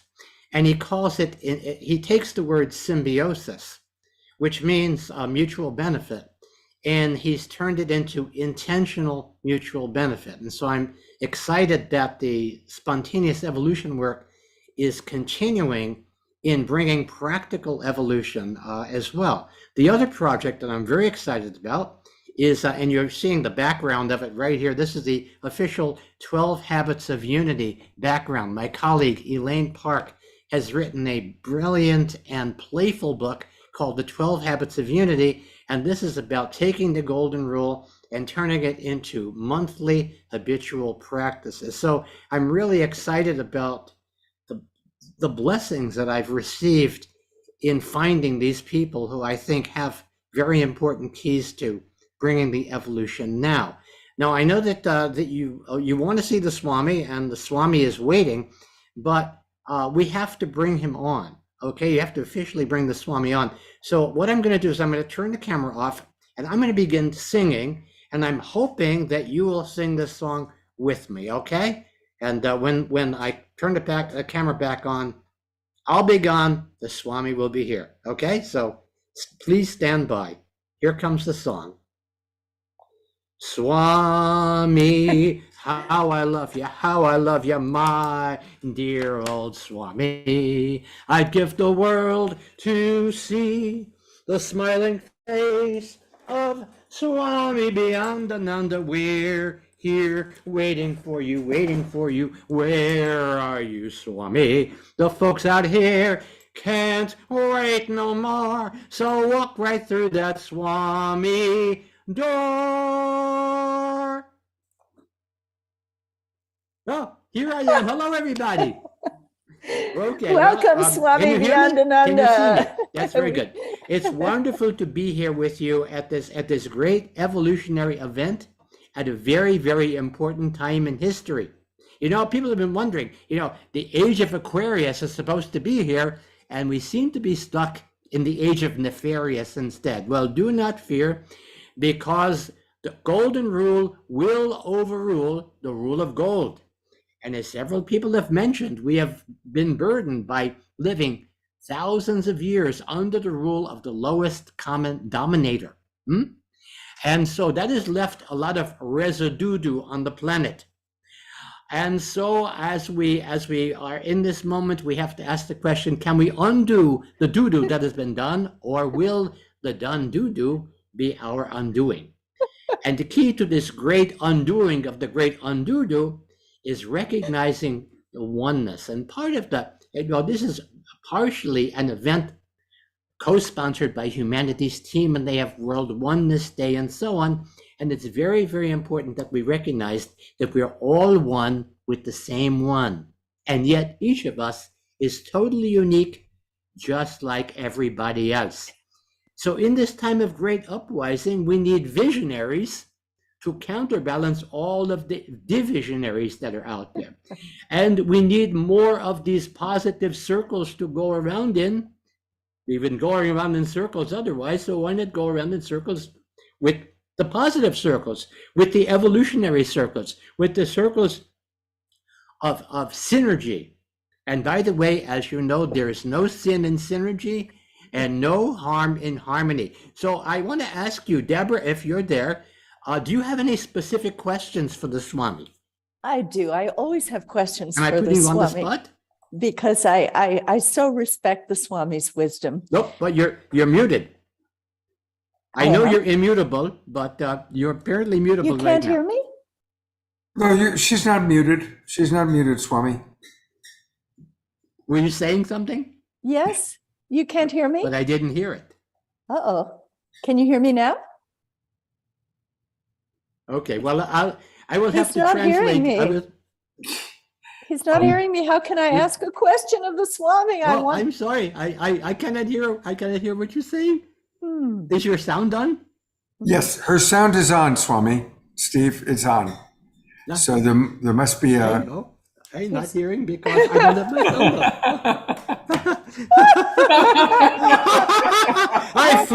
I just flipped my lid. Look at that. I totally flipped my lid on this event. When I put my hat on, I forgot to put my head on. Okay, good. Can you hear us yet? There we go. Okay, you got a question. Can you hear us? Can you hear us? Yes, I can. That's only because I had my headset on.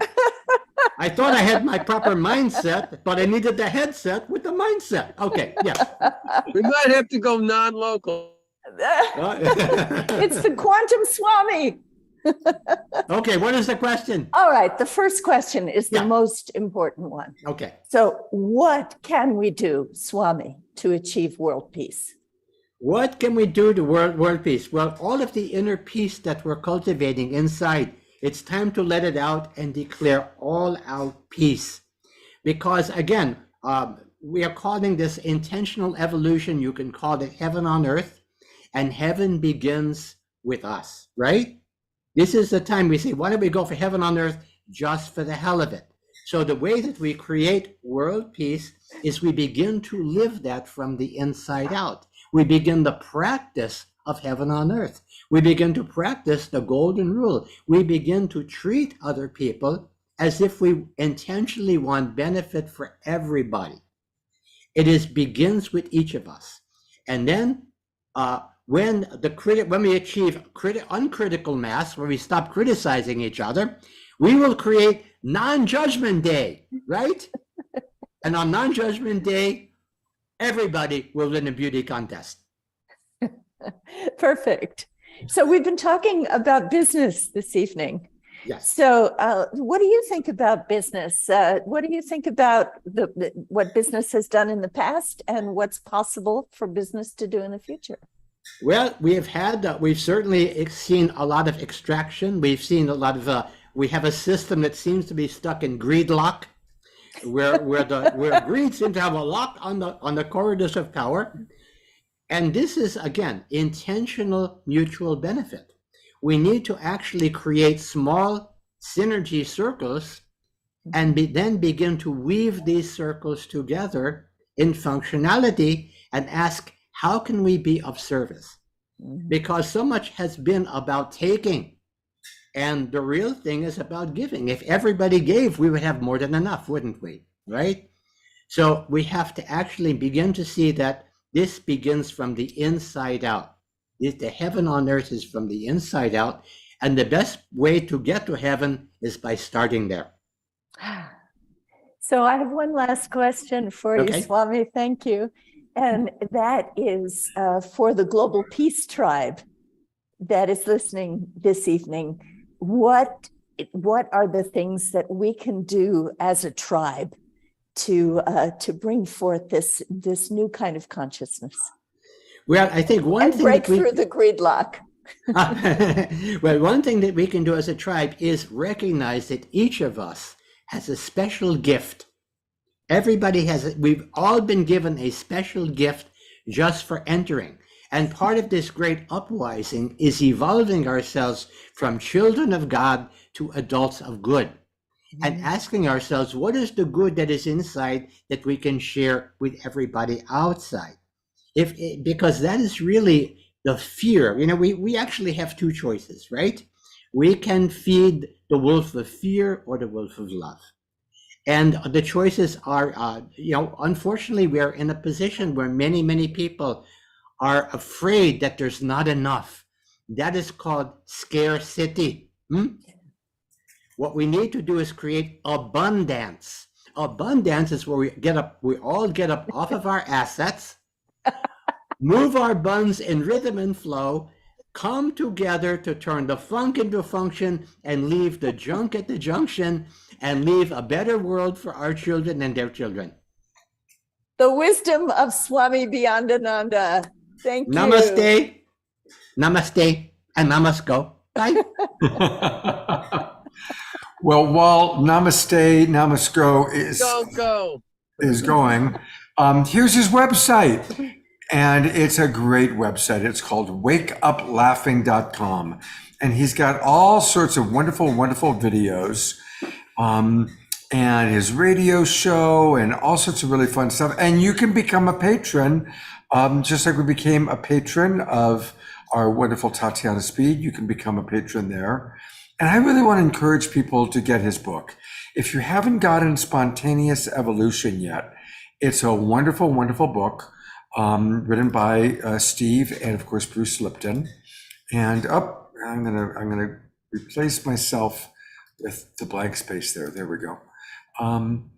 Yeah, he and Bruce wrote a wonderful book, Spontaneous Evolution. It's really, really fun. And well, here's Steve, who can talk a little bit about it as well. So get the book, Spontaneous Evolution. Patronize the Swami. Maybe we can even get him a hat that'll stay on his head. This was such a great program. The Swami just flipped his lid. I just get, what can I say? It was really, really fun, really fun. People were laughing, and I was like trying to find, everybody was laughing. So it's like, okay, there's Jeffrey laughing, and there's Mannion laughing, and there's, Karen Eisenberg laughing. So it was really kind of fun to just see how you were cracking everybody up. And also I want to acknowledge the wisdom, because of course you have a wonderful sense and a wonderful wit, but I also appreciate the wisdom and the deep care that you have for our planet, Steve. You clearly love humanity, despite all of our perfectly humanness. And thank you for your care and your love of the human race and of our global peace tribe. Well, may we all win the human race. That's what we're really we're rooting for the humans and the human race. And seriously, those two projects I mentioned are just, I am so excited to be part of these emerging projects. And I know that there's probably hundreds of such projects emerging. And we're shifting from a state of emergency to a state of emergency. And thank you for lightening us up, Steve. Thank you. With your wit and your wisdom. It means so much.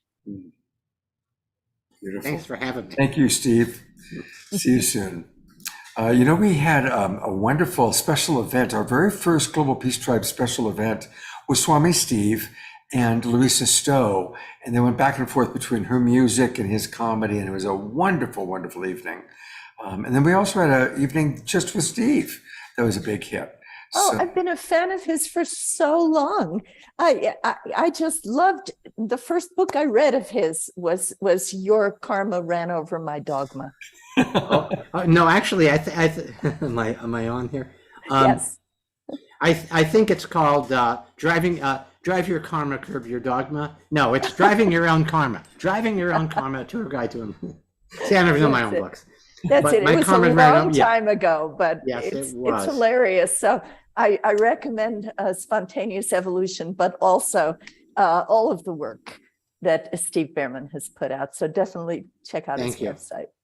Thanks. Thank you, Steve. Okay. Well, I'm going to ask Rev Deb to introduce a video. Steve Farrell is a beloved member of Evolutionary Leaders Network. He's been on this show before. And by the way, I'm going to be doing an entire weekend with Steve in October. Wonderful. Yeah, in preparation, kind of letting everybody know about his upcoming big event. So we're going to do a weekend. Which is the Global Oneness Summit. Exactly. That happens every year, and many of the evolutionary leaders will be featured on various panels, and there'll be the shout out to Love Day. And Steve is an amazing human being. He does so much, and Humanity's team, as your listeners would know, came out of the vision of Neil Donald Walsh, who wrote Conversations with God, and he's been on this program also many times with his inspiring messages. But Steve comes from the world of business, and his heart really lies in conscious business. And as I mentioned early in the program, he was one of the instigators of the Synergy Circle, whose members have been featured this evening. So I'm really looking forward to seeing the conversation that you had, Scott, with Steve Farrell. Great. All right. Well, here we go. Let's take a look at it. I'm going to go to advanced. I'm going to go to videos, and Steve Farrell interview. And this is a really beautiful communication and conversation. So I invite people to really drop in and enjoy.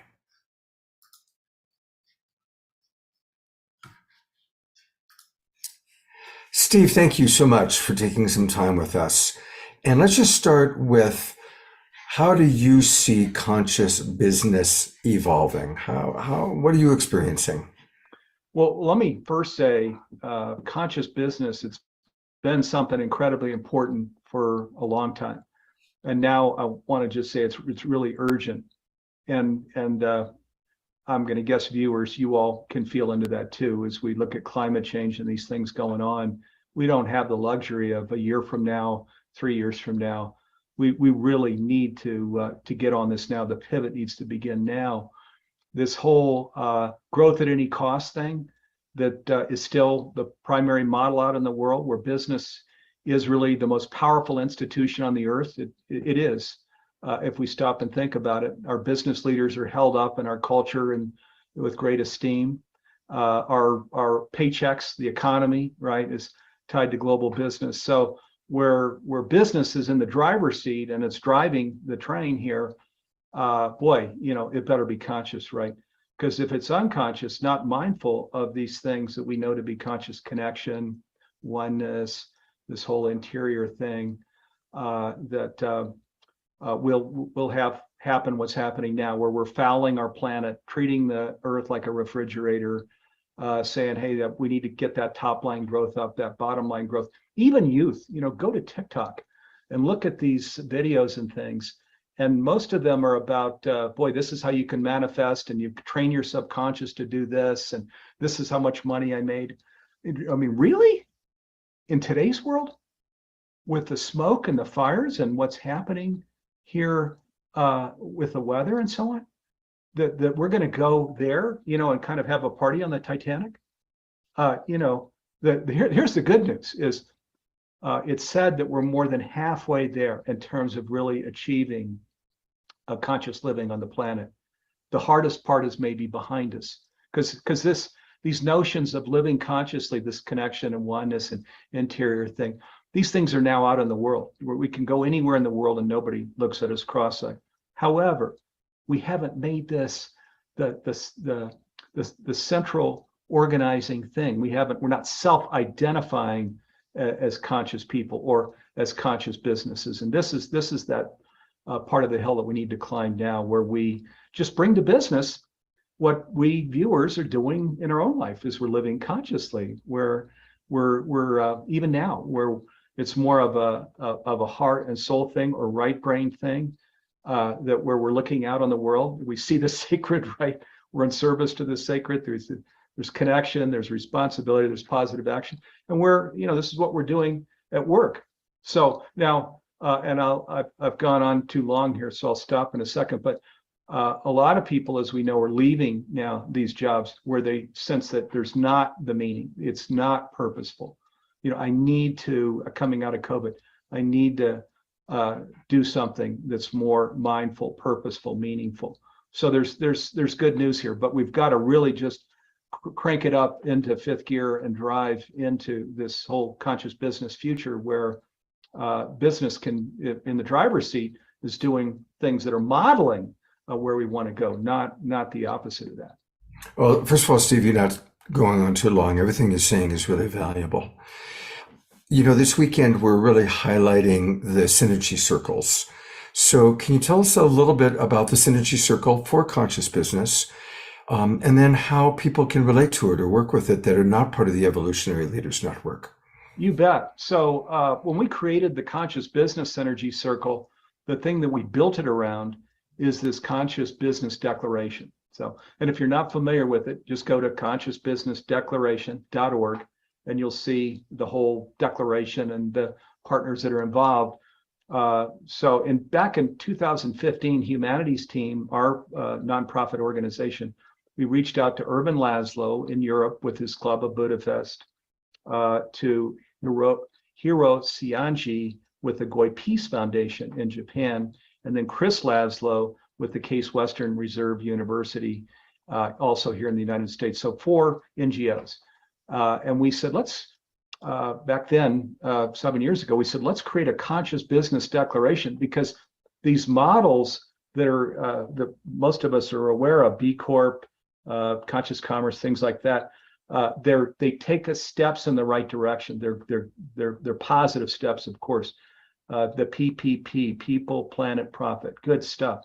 But this is an outer world focus, right?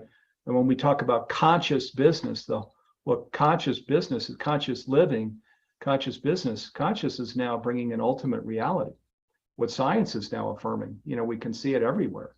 Now, Sam Harriman's recent research, but lots of other science research as well, where they're affirming that all of life is physical and non-physical, smallest particle to largest object. Everything actually is a part of one thing. You scientists say we're all one. And then they'll use their science language. They'll say we're sovereign to one body. So using mystics or spiritual leaders are sharing we're all one, but using different language.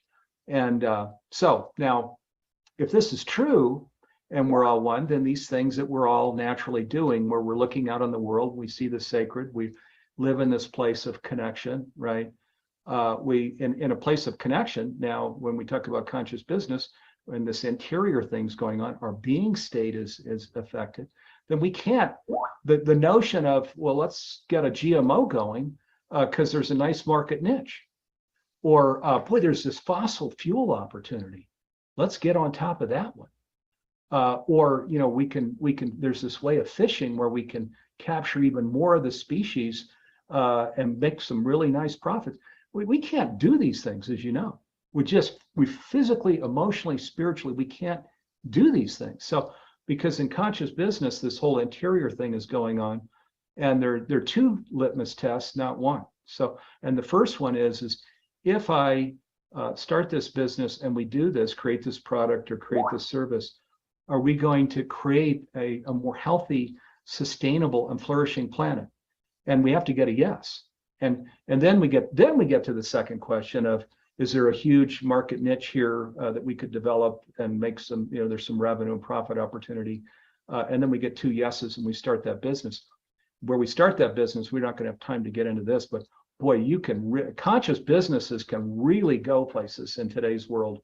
The consumer loves them. So, but too often now, we're not getting to that first question. It's just the second question. And so this is what's important and urgent, that we just move in the direction of, I'm going to call it ultimate reality, where, because scientists are even saying, no, this is actually how we're created. This is who you are. So we're just living in alignment with that here, creating our business in alignment with that. Beautiful. Well, first of all, Irvin Laszlo, I did a pre-record with him, which we're going to play a little bit later on tonight. So thank you for introducing him. And just real quickly, here is the Conscious Business Declaration that Steve just told us about. So again, anybody who wants to read it and learn more, it's consciousbusinessdeclaration.org. And that's where you can learn, more about this beautiful kind of commitment. And so has a big part of your work been getting people to kind of commit to that declaration? It has, and life in general. So, but in the business realm, yes, because the thing that we get to in this declaration, and the reason we put over a year into creating that short declaration. There's when you have 4 NGOs and you're trying to get the concepts right and the words right, it's some work. But we made that investment because again, these other models are doing good, but they're focusing more on the exterior world. The whole interior world was left out. When consciousness talks about, means that we're transformed, right? This whole, we can see the sacred in the world. So we can't, if we're going to get to true conscious business, we can't leave it at the level of people, planet, profit, and just have the exterior world be the focus. As you know, all quadrants, all levels, Ken Wilber says this is the problem today. We live in a flatland, he says, because all the focus is over on the exterior world. We're not mindful of and living in this communing state in our interior world. So that's what we get to here that's different. Beautiful.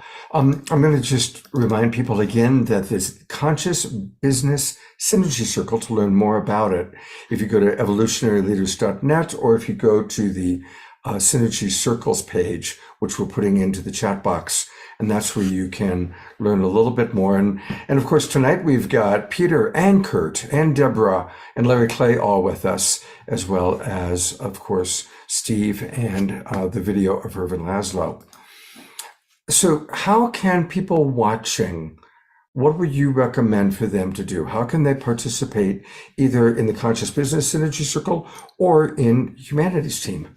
$1 a year for hundreds of programs, that's about the price of one masterclass. If you come down a little further here, as you know, Humanities Team does a Global Oneness Summit every year. It's October 24 is the actual Global Oneness Day. And we've got several panels that are focusing just on conscious business, and invite you to check that out.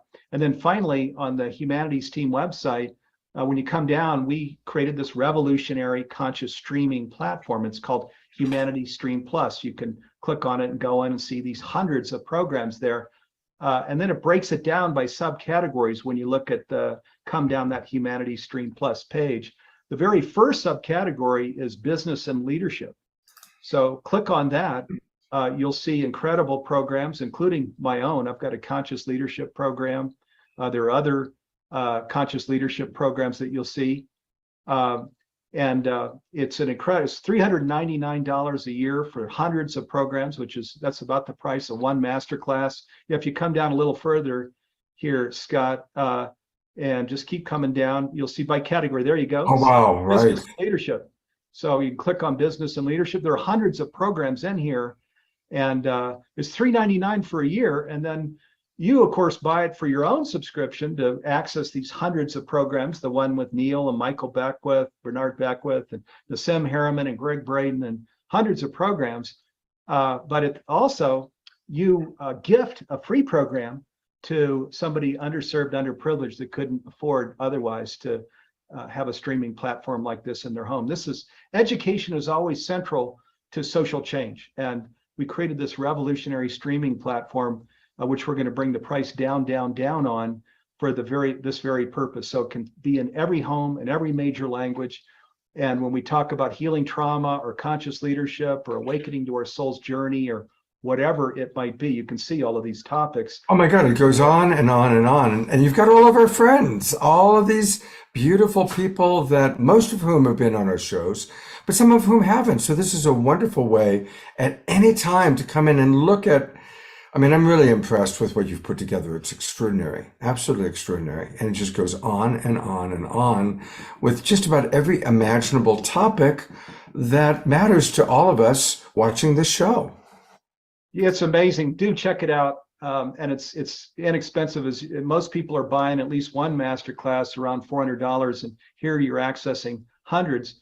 And you could see on our site, the one that we're launching right now is with Wayne Dyer's daughters. So Sage Dyer, Serena Dyer, Pisoni, and then Karen Noe, who's the medium that first brought Wayne together with the family. And now, wow, they're all on fire because Wayne is still teaching in today's world. That's what this program is about. Unbelievable. You need to come to the program. It's a free program that starts next week if you want to learn about it. That looks fantastic. So again, messages from the afterlife. So is Wayne kind of talking through these different mediums, yeah? Exactly. Yeah. And actually, he wrote a book through Karen, and he said, get that book out to the whole world. He said, create a documentary on oneness where the world needs to understand that we're all one. He is out there in today's world. Don't take my word for it. There's Tuesday night, we're doing our first broadcast of this free program. Check that out. It's a jaw-dropping story. Fantastic. Steve, thank you so much for the amazing, wonderful work that you do. I always respect what you're doing, and thank you for taking some time to be with us today. And everybody, let's really spend some time on the Humanities Team website, and definitely continue to get to know about these beautiful synergy circles. Steve, thank you so much. Scott, thank you for inviting me. And Deborah, thank you very much. And nice to be with all of your viewers here this evening. Thank you. Thank you, Steve. And there he is. For anybody who doesn't quite know what we were talking about, Wayne Dyer, many people are channeling him, including his daughter. And so, again, if you go to the Humanities Team website, next Tuesday, they're going to have this special event where they're going to channel Wayne Dyer. So Wayne lives on. And I'd like to point out that Karen Noe, who is the medium who was first in contact with Wayne after he passed, is also a member of the evolutionary leaders. Amazing. Just saying. Amazing. We have all different kinds of leaders. And I also want to point out that Humanities Stream, the streaming platform that Steve has created, is a really good example of a conscious business. So its purpose is to serve. And he keeps trying to bring the price point down so that it can reach as many people as possible. So he's a man who walks his talk. Just a brief little program change. Tatiana has asked if she could go next. So almost sure we're going to go back to the original plan for you to close the show out. And we're going to go to beloved Tatiana to introduce, there she is, to introduce our next video. And I need you to take a minute just to tell us a little bit about it, to kind of set it up for people. Sure. So you're about to hear the song Earth Family. And Earth Family was inspired by the Humanity Earth Charter, which was launched on the International Day of Peace in 2019 by the global organizations Home for Humanity in partnership with Meridian University. And it's just a beautiful, beautiful document. And I was invited by two of the co-authors of this document to create something from it. And so I created this song, and the vision of the song is really that humanity can come together right now and create a united home for all. And I edited the song together with video footage, which features some of the change makers I've met on my journeys and travels, and it also features historic moments in time and historic figures through time who demonstrated that humanity is capable of huge leaps, great change under the right guidance and leadership. And I feel like it is hope for this moment now. So you'll recognize some of them. There's Gandhi and Martin Luther King and Princess Diana, just people that I personally, look up to so profoundly. And I feel like on this call are many incredible emerging leaders that can help turn this ship around. So that is Earth Family, and I hope you guys enjoy it. It's a beautiful video. I love this video. So, all right, everybody, Kick back and enjoy, because you're in for a treat.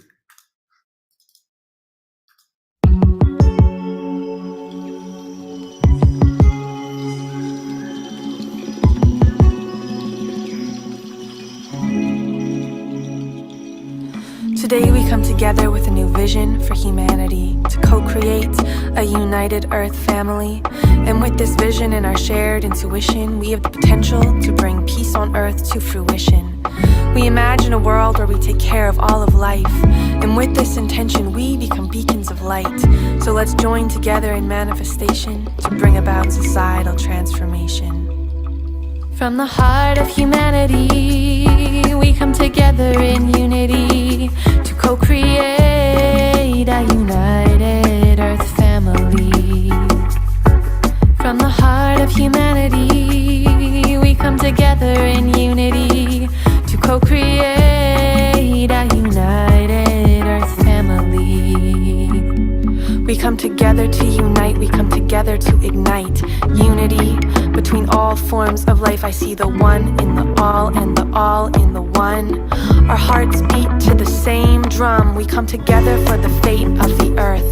Every single one of us is needed to rebirth a new community, a new Earth family, a new reality and unity for all humanity. If we educate, we can innovate, create a blank slate for the world to co-create a new fate of societal change and renewal. Indigenous knowledge is a key, is a tool. From the heart of humanity, we come together in unity to co-create a united Earth family. From the heart of humanity, we come together in unity to co-create a united Earth family. United, united, united, let's come together, Earth family.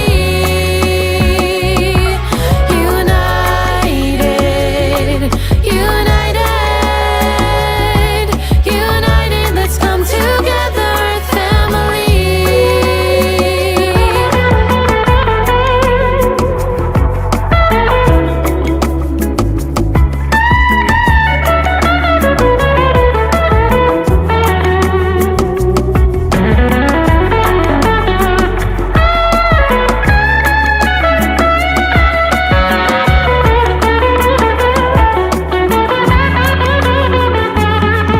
We are co-creators, we are innovators, we are change makers, pioneers and trailblazers, paving a path for an inclusive civilization to arise, a regenerative future for all beings, all life. We nurture cultures of peace and integrity. We celebrate the beauty of our infinite diversity, and from every corner of the world, creative expression paves the way for a future of intimate connection.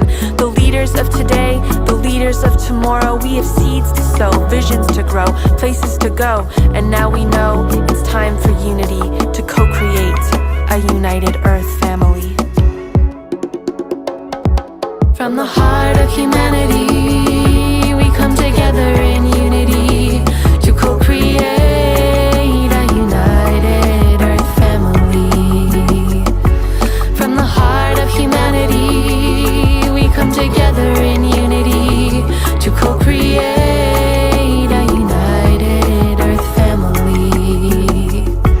From the heart of humanity, we come together to co-create. Let's come together, family. From the heart of humanity, we come together to co-create. Let's come together, family.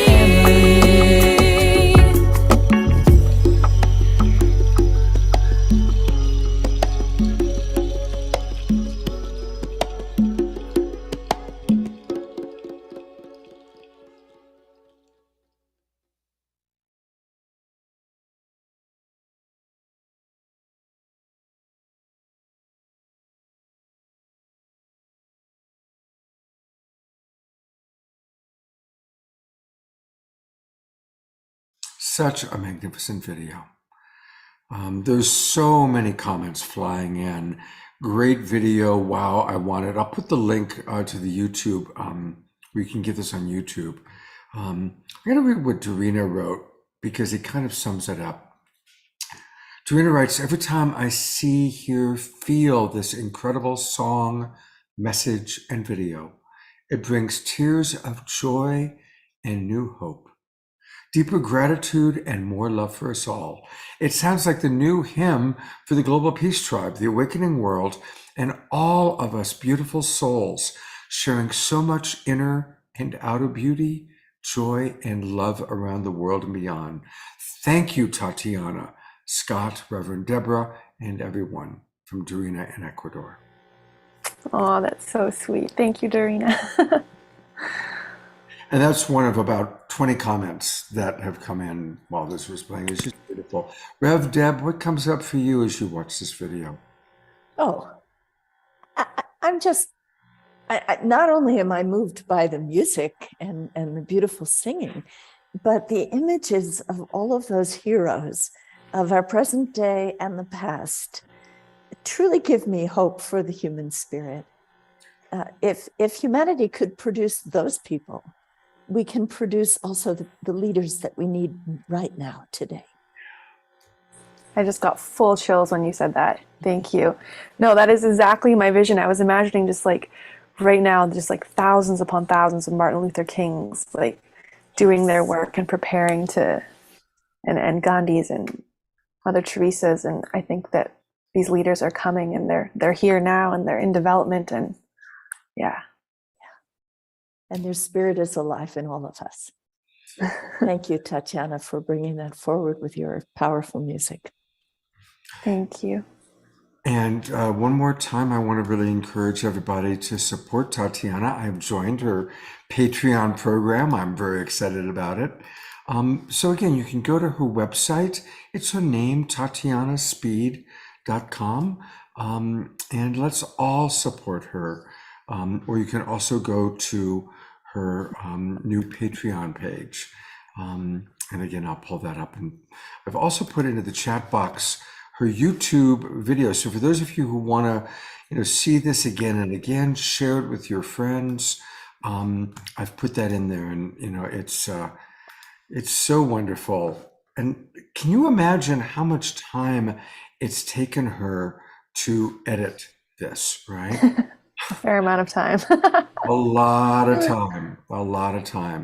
And Patreon is just a wonderful, wonderful way to support our friends. So I really want to encourage everybody. I'm going to take a moment. So this is where is it? Here's my Patreon page here.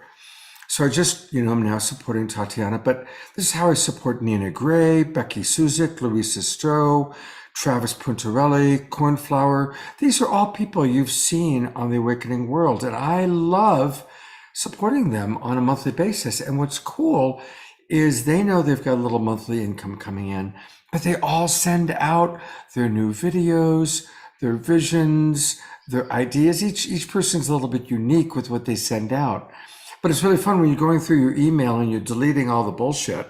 And then all of a sudden you see there's something new from Tatiana, or there's a new video from Nina Gray, or there's a new poem from Travis Puntarelli. And it's really, it's a wonderful way for us to really create more connection to our artists. So please join Patreon, support Tatiana and all of the people that you enjoy the most here on The Awakening World. And Tatiana, thank you so much for being with us, and hopefully we'll see you again very, very soon. I would love that. Love that. Such an honor to be with all of you. Thank you for creating such a glorious space for all these leaders to share their messages, Scott. It's just beautiful. So honored to be here. I'm not going to put the spotlight on them since they're shy, but since your grandparents are watching, I just want to say thank you. Whatever choices you've made, all that you've done for her to turn out the way she has, this beautiful artist with a heart of gold. So thank you, Grandma and Grandpa Tatiana Speed, whatever your name might be. Thank you, and I'm sure you're very proud of your granddaughter, and she's a blessing in our world, so thank you. Wow, Scott, thank you. Just brought tears to my eyes. Thank you so much. I always love honoring the parents and grandparents of the people that we love because they played such a big role. So And Scott, you honor everyone. This is your gift to the world. Truly, the support that you give to all of the artists and the respect that you show for all of the speakers and just bringing everyone together in this global peace tribe. We treasure you. thank you. Thank you very much. Oh, what a beautiful world that we do live in. And at least, there's so many funky things going on in the headlines, but I love every weekend I get to see Mannion and Jeffrey Colebrook and Karen Eisenberg, and then whoever our presenters are and whoever our guests are, and our, and everyone's so beautiful. And so it brings inspiration to me. And for you, Jeffrey, yes, Lovolution is the solution. We will say that at least once a week. You are the new consciousness, Scott Katamas. We are the new consciousness. And thank you, Reverend Deborah, for all that you do with Evolutionary Leaders Network and the Garden of Light. So, this has been a long program. A lot of people have stayed up late to be with us. And all of them are in for a treat because they're about to meet somebody who is one of our very most special evolutionary leaders, one of them who received the Synergy Superstar Award. There is nobody on the planet quite like Dr. Irvin Laszlo. You may not all know his name, but you want to. And you want to read his books, including his most recent book, Upshift, because he is a scientist, he is an amazing evolutionary leader, and he has always had his finger on the pulse of what's coming next. And as Steve Farrell said, he's one of the founders of the Conscious Business Declaration, but that is just like a small piece of this man's extraordinary consciousness. So I'm so looking forward to the interview that you did with him, Scott, with Professor Irvin Laszlo. Here we go. Well, thank you. It's such an honor to have you with us, coming all the way from beautiful Tuscany. And please let us know, let's just start with how you've watched the conscious business movement take place over the years. Well, I have not watched this very closely. I'm aware of it, and I have been concerned with it, and I'm encouraged by it. Obviously, there are major problems still remaining, and those have to be dealt with. And I have some ideas on what the problem is and possible ways in we can deal with it. And so tell us a little bit about what inspired you to create the Conscious Business Declaration and your collaboration with the Synergy Circle. Well, altogether, conscious, whatever, whether that is business or politics or communication or media, consciousness in the sense in which you treat it in the business declaration is an absolute necessity. It's a way over-timed necessity, something that should have been addressed very, very seriously as a central issue of our time. About business in particular, I always had some misgivings. I grew up as a child. For my first 16 years of my life, I lived in Hungary. And I lived there for the last few years under a communist dictatorship. And there, the big issue was always business, nationalized business, public, or private, or the private sector. We were particularly involved with that as my family owned a small shoe factory, and we were considered to be the private sector, but that was too nationalized, and my father was taken out of it. And then the party assigned the people, the Communist Party, who would run it. And then, of course, it was largely mismanaged, because this idea of not being any private sector is a fallacy. It doesn't work. You can't just do business as a public element. On the other hand, business as purely private is something wrong with that. Basically, it's a fallacy. Private, the French have a term privé. It means also deprived or taken out from something, from people, to be privé, to be deprived. And private means that you are not responsible. You do what you want. It's your business. Yeah. And that is a very great problem, because business, when it's handled as private, then of course means you can do what you want, as long as you don't break the laws, at least not overtly, and you comply with the most basic regulations. But beyond that, you can try to do as well as you can to make money, to do profit. People profit, planet and profit, but people usually come last in the practice of business. Profit comes first, then increasingly somewhat the people come in, and then the planet comes in perhaps last. But a private business is an irresponsible actor in the scene. Mm-hmm. It can be regulated, of course, but if you regulate it by external means, by national regulations, with an international, there's hardly anything, there's very little, so that business can operate as it wants on the international level. And that has led to many of these exploitations of resources and of people. There's many of the problems.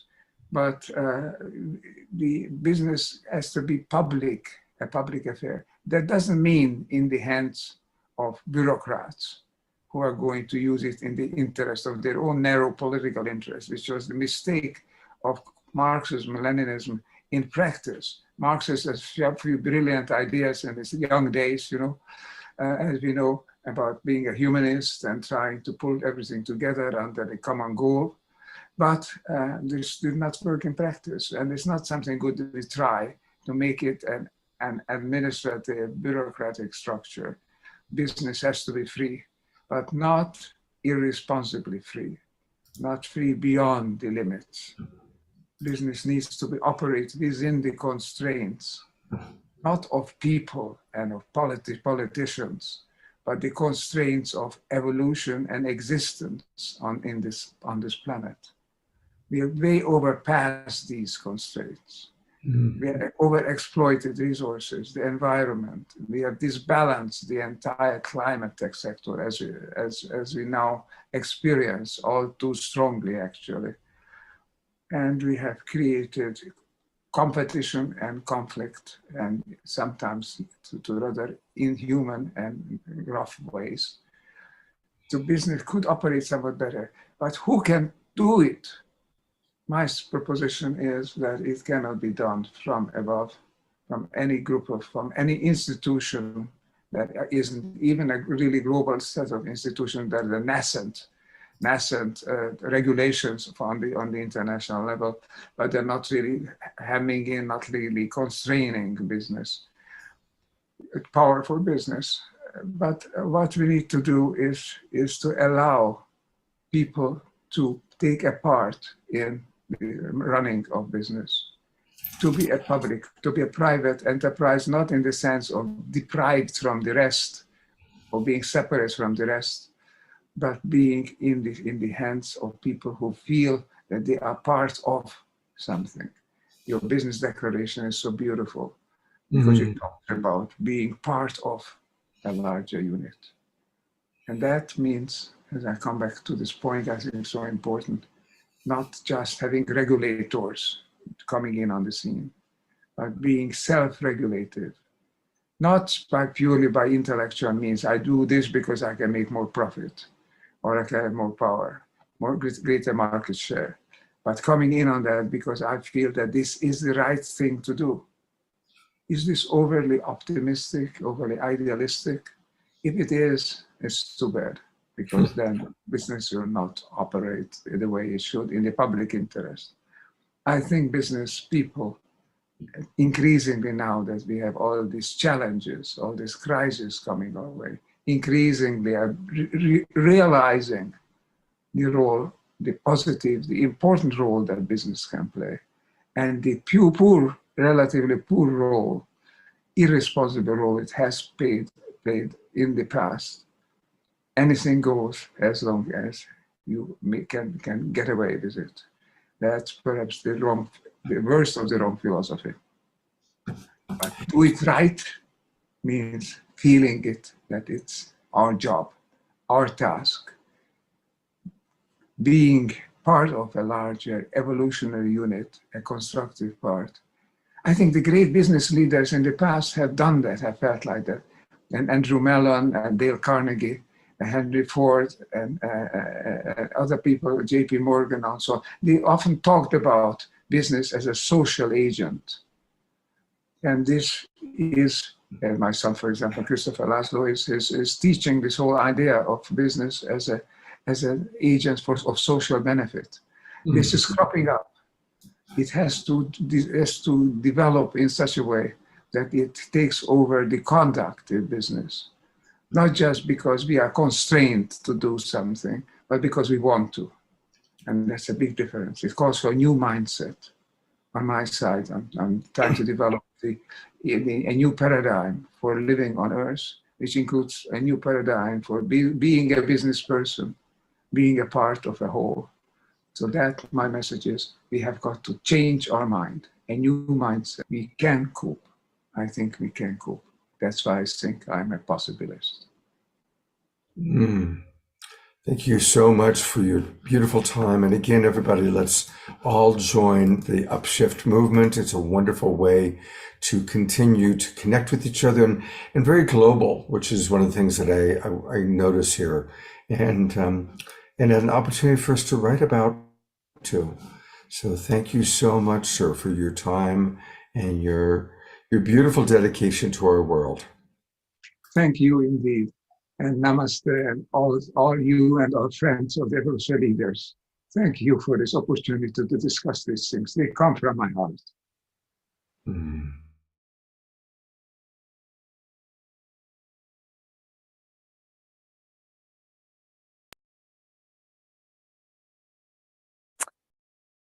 This man who just celebrated his 90th birthday launched the Upshift movement to change the world. I really want to urge everybody to go to upshiftmovement.com and join, be part of it. You know, what's beautiful about it too is when you join, and I did this a couple of days ago after I did my interview with him, and I'm bringing it up as we talk. When you join, it asks you, okay, what is your contribution? What are you going to do? Here we go. I've got it. Took a moment for it to load. So if you take a look, it's again upshiftmovement.com, and then you come into join. And when you come into join, it asks you what you're going to do. And it won't let you join until you fill out the comments. You can't just give your name and email address. You got to really say, this is what I'm going to do. It's a really beautiful, beautiful thing. And I'll put it in the chat box right now. And I really encourage everybody to please participate. And he says right on this, the homepage of the Upshift movement, now is the time to change the world.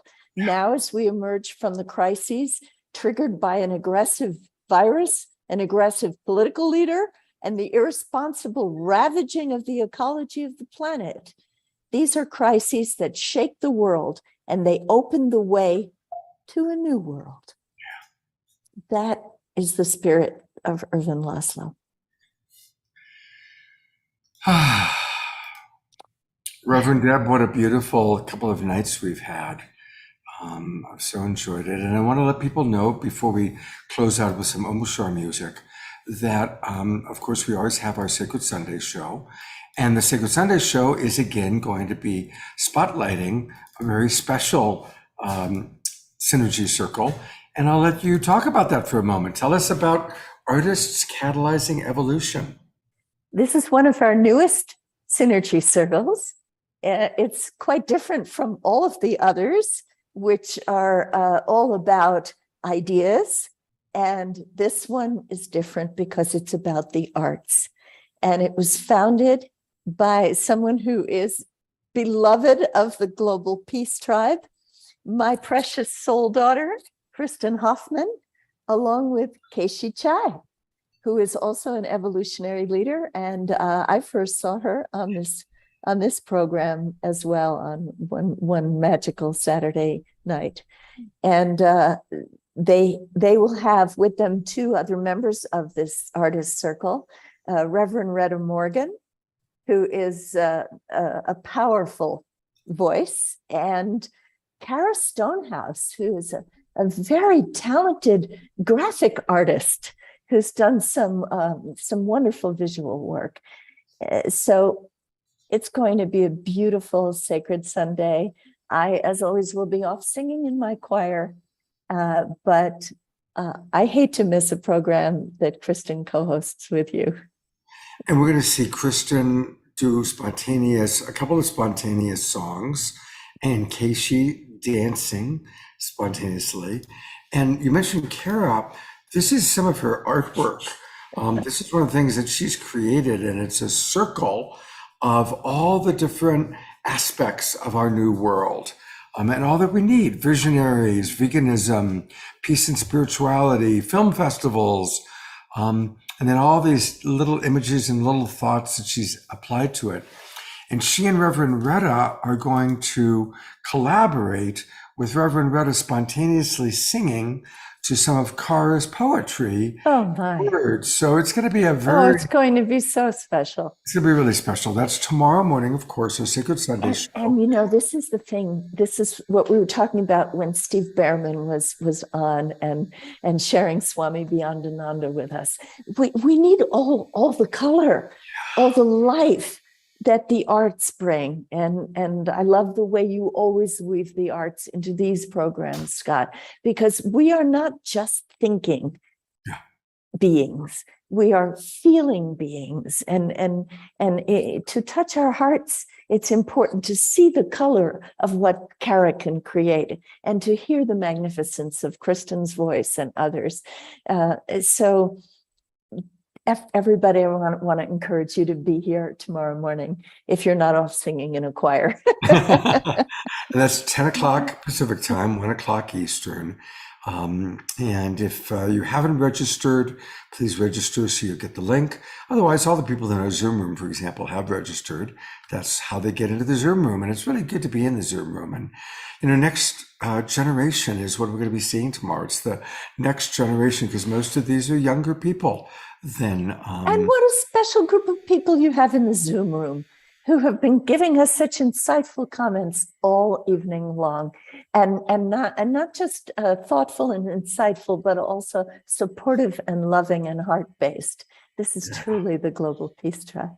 Oh, thank you so much for that acknowledgement. I love our Global Peace Tribe. I'm going to go to gallery view for a moment. So everybody turn on your cameras and wave, because this is our family. And of course, a lot of people don't turn the cameras on, but look, we've got people, Pure Essence from the UK, and Mark from San Diego, and Mannion, and now I feel bad because I'm not mentioning everybody, but Storm, and all of these friends that we love so much, Jeffrey, and Sparkle. There you go. God bless all of our Global Peace Tribers. Noel and Dia and Susan and Scotty Satori and Maui. And of course, there's Tatiana, Monica, and Margie, and many, many others. And I apologize, Eleanor Joy from up in British Columbia. So we love and Ayata and Dr. Laura and Karen, and it's just such a beautiful community. Aren't they? Just blessings to everyone. Doug. Let's all send some healing to each other. And I want to send special healing to Storm, whose daughter is going through some very significant challenges. So Storm, extra love for you, for your daughter, and may you find the perfect next step in her journey. We love you, Storm, and thank you. Blessings.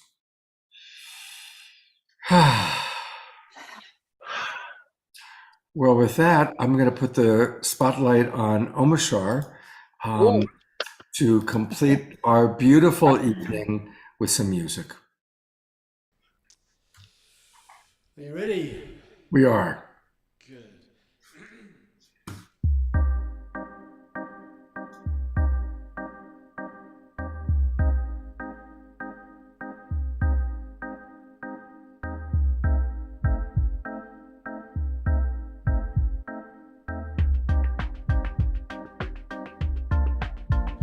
I believe in true love.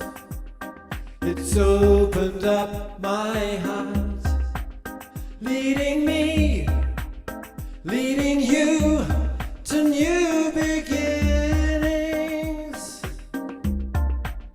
And I believe in the one love that takes you by the hand, and you hear in a whisper of something to show you. Each day a new creation, a golden path before us.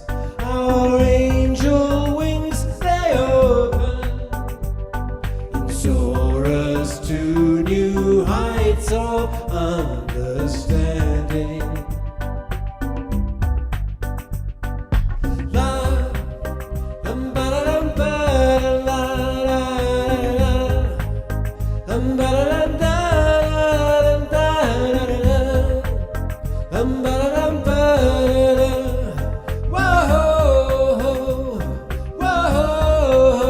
And I believe in the one voice, the spirit of our land, blowing me, blowing you home to forever.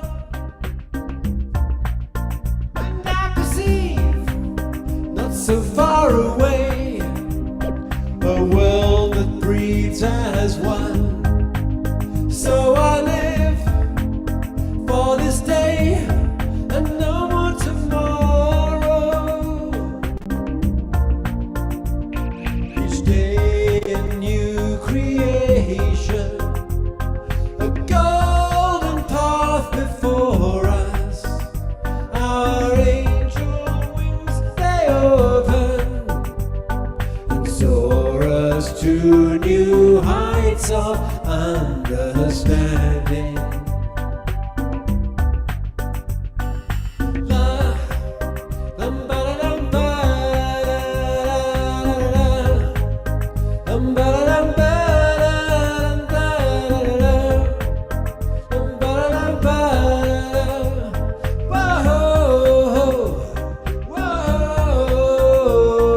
Each day a new creation, a golden path before us.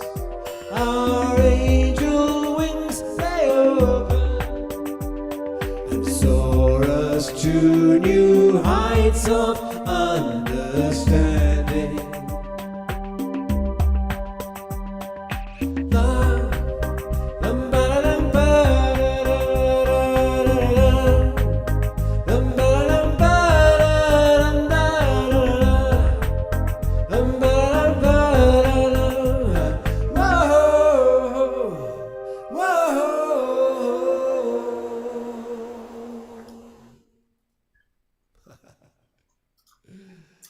I put Jeffrey on there because he just has been moving and grooving to music so much all night long. So, Jeffrey, you have a new role as one of our official dancers.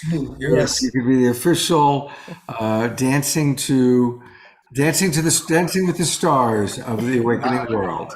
I'm sorry. It's embedded. I'm a dancer. I can't get rid of it. I'm sorry. No, don't be sorry. It's fantastic. I love it. I love it. That's great. I'm going to go to gallery review one more time. Let's all twinkle. Our beloved Omashar. Thank you so much, Omashar. Hey, you're very welcome.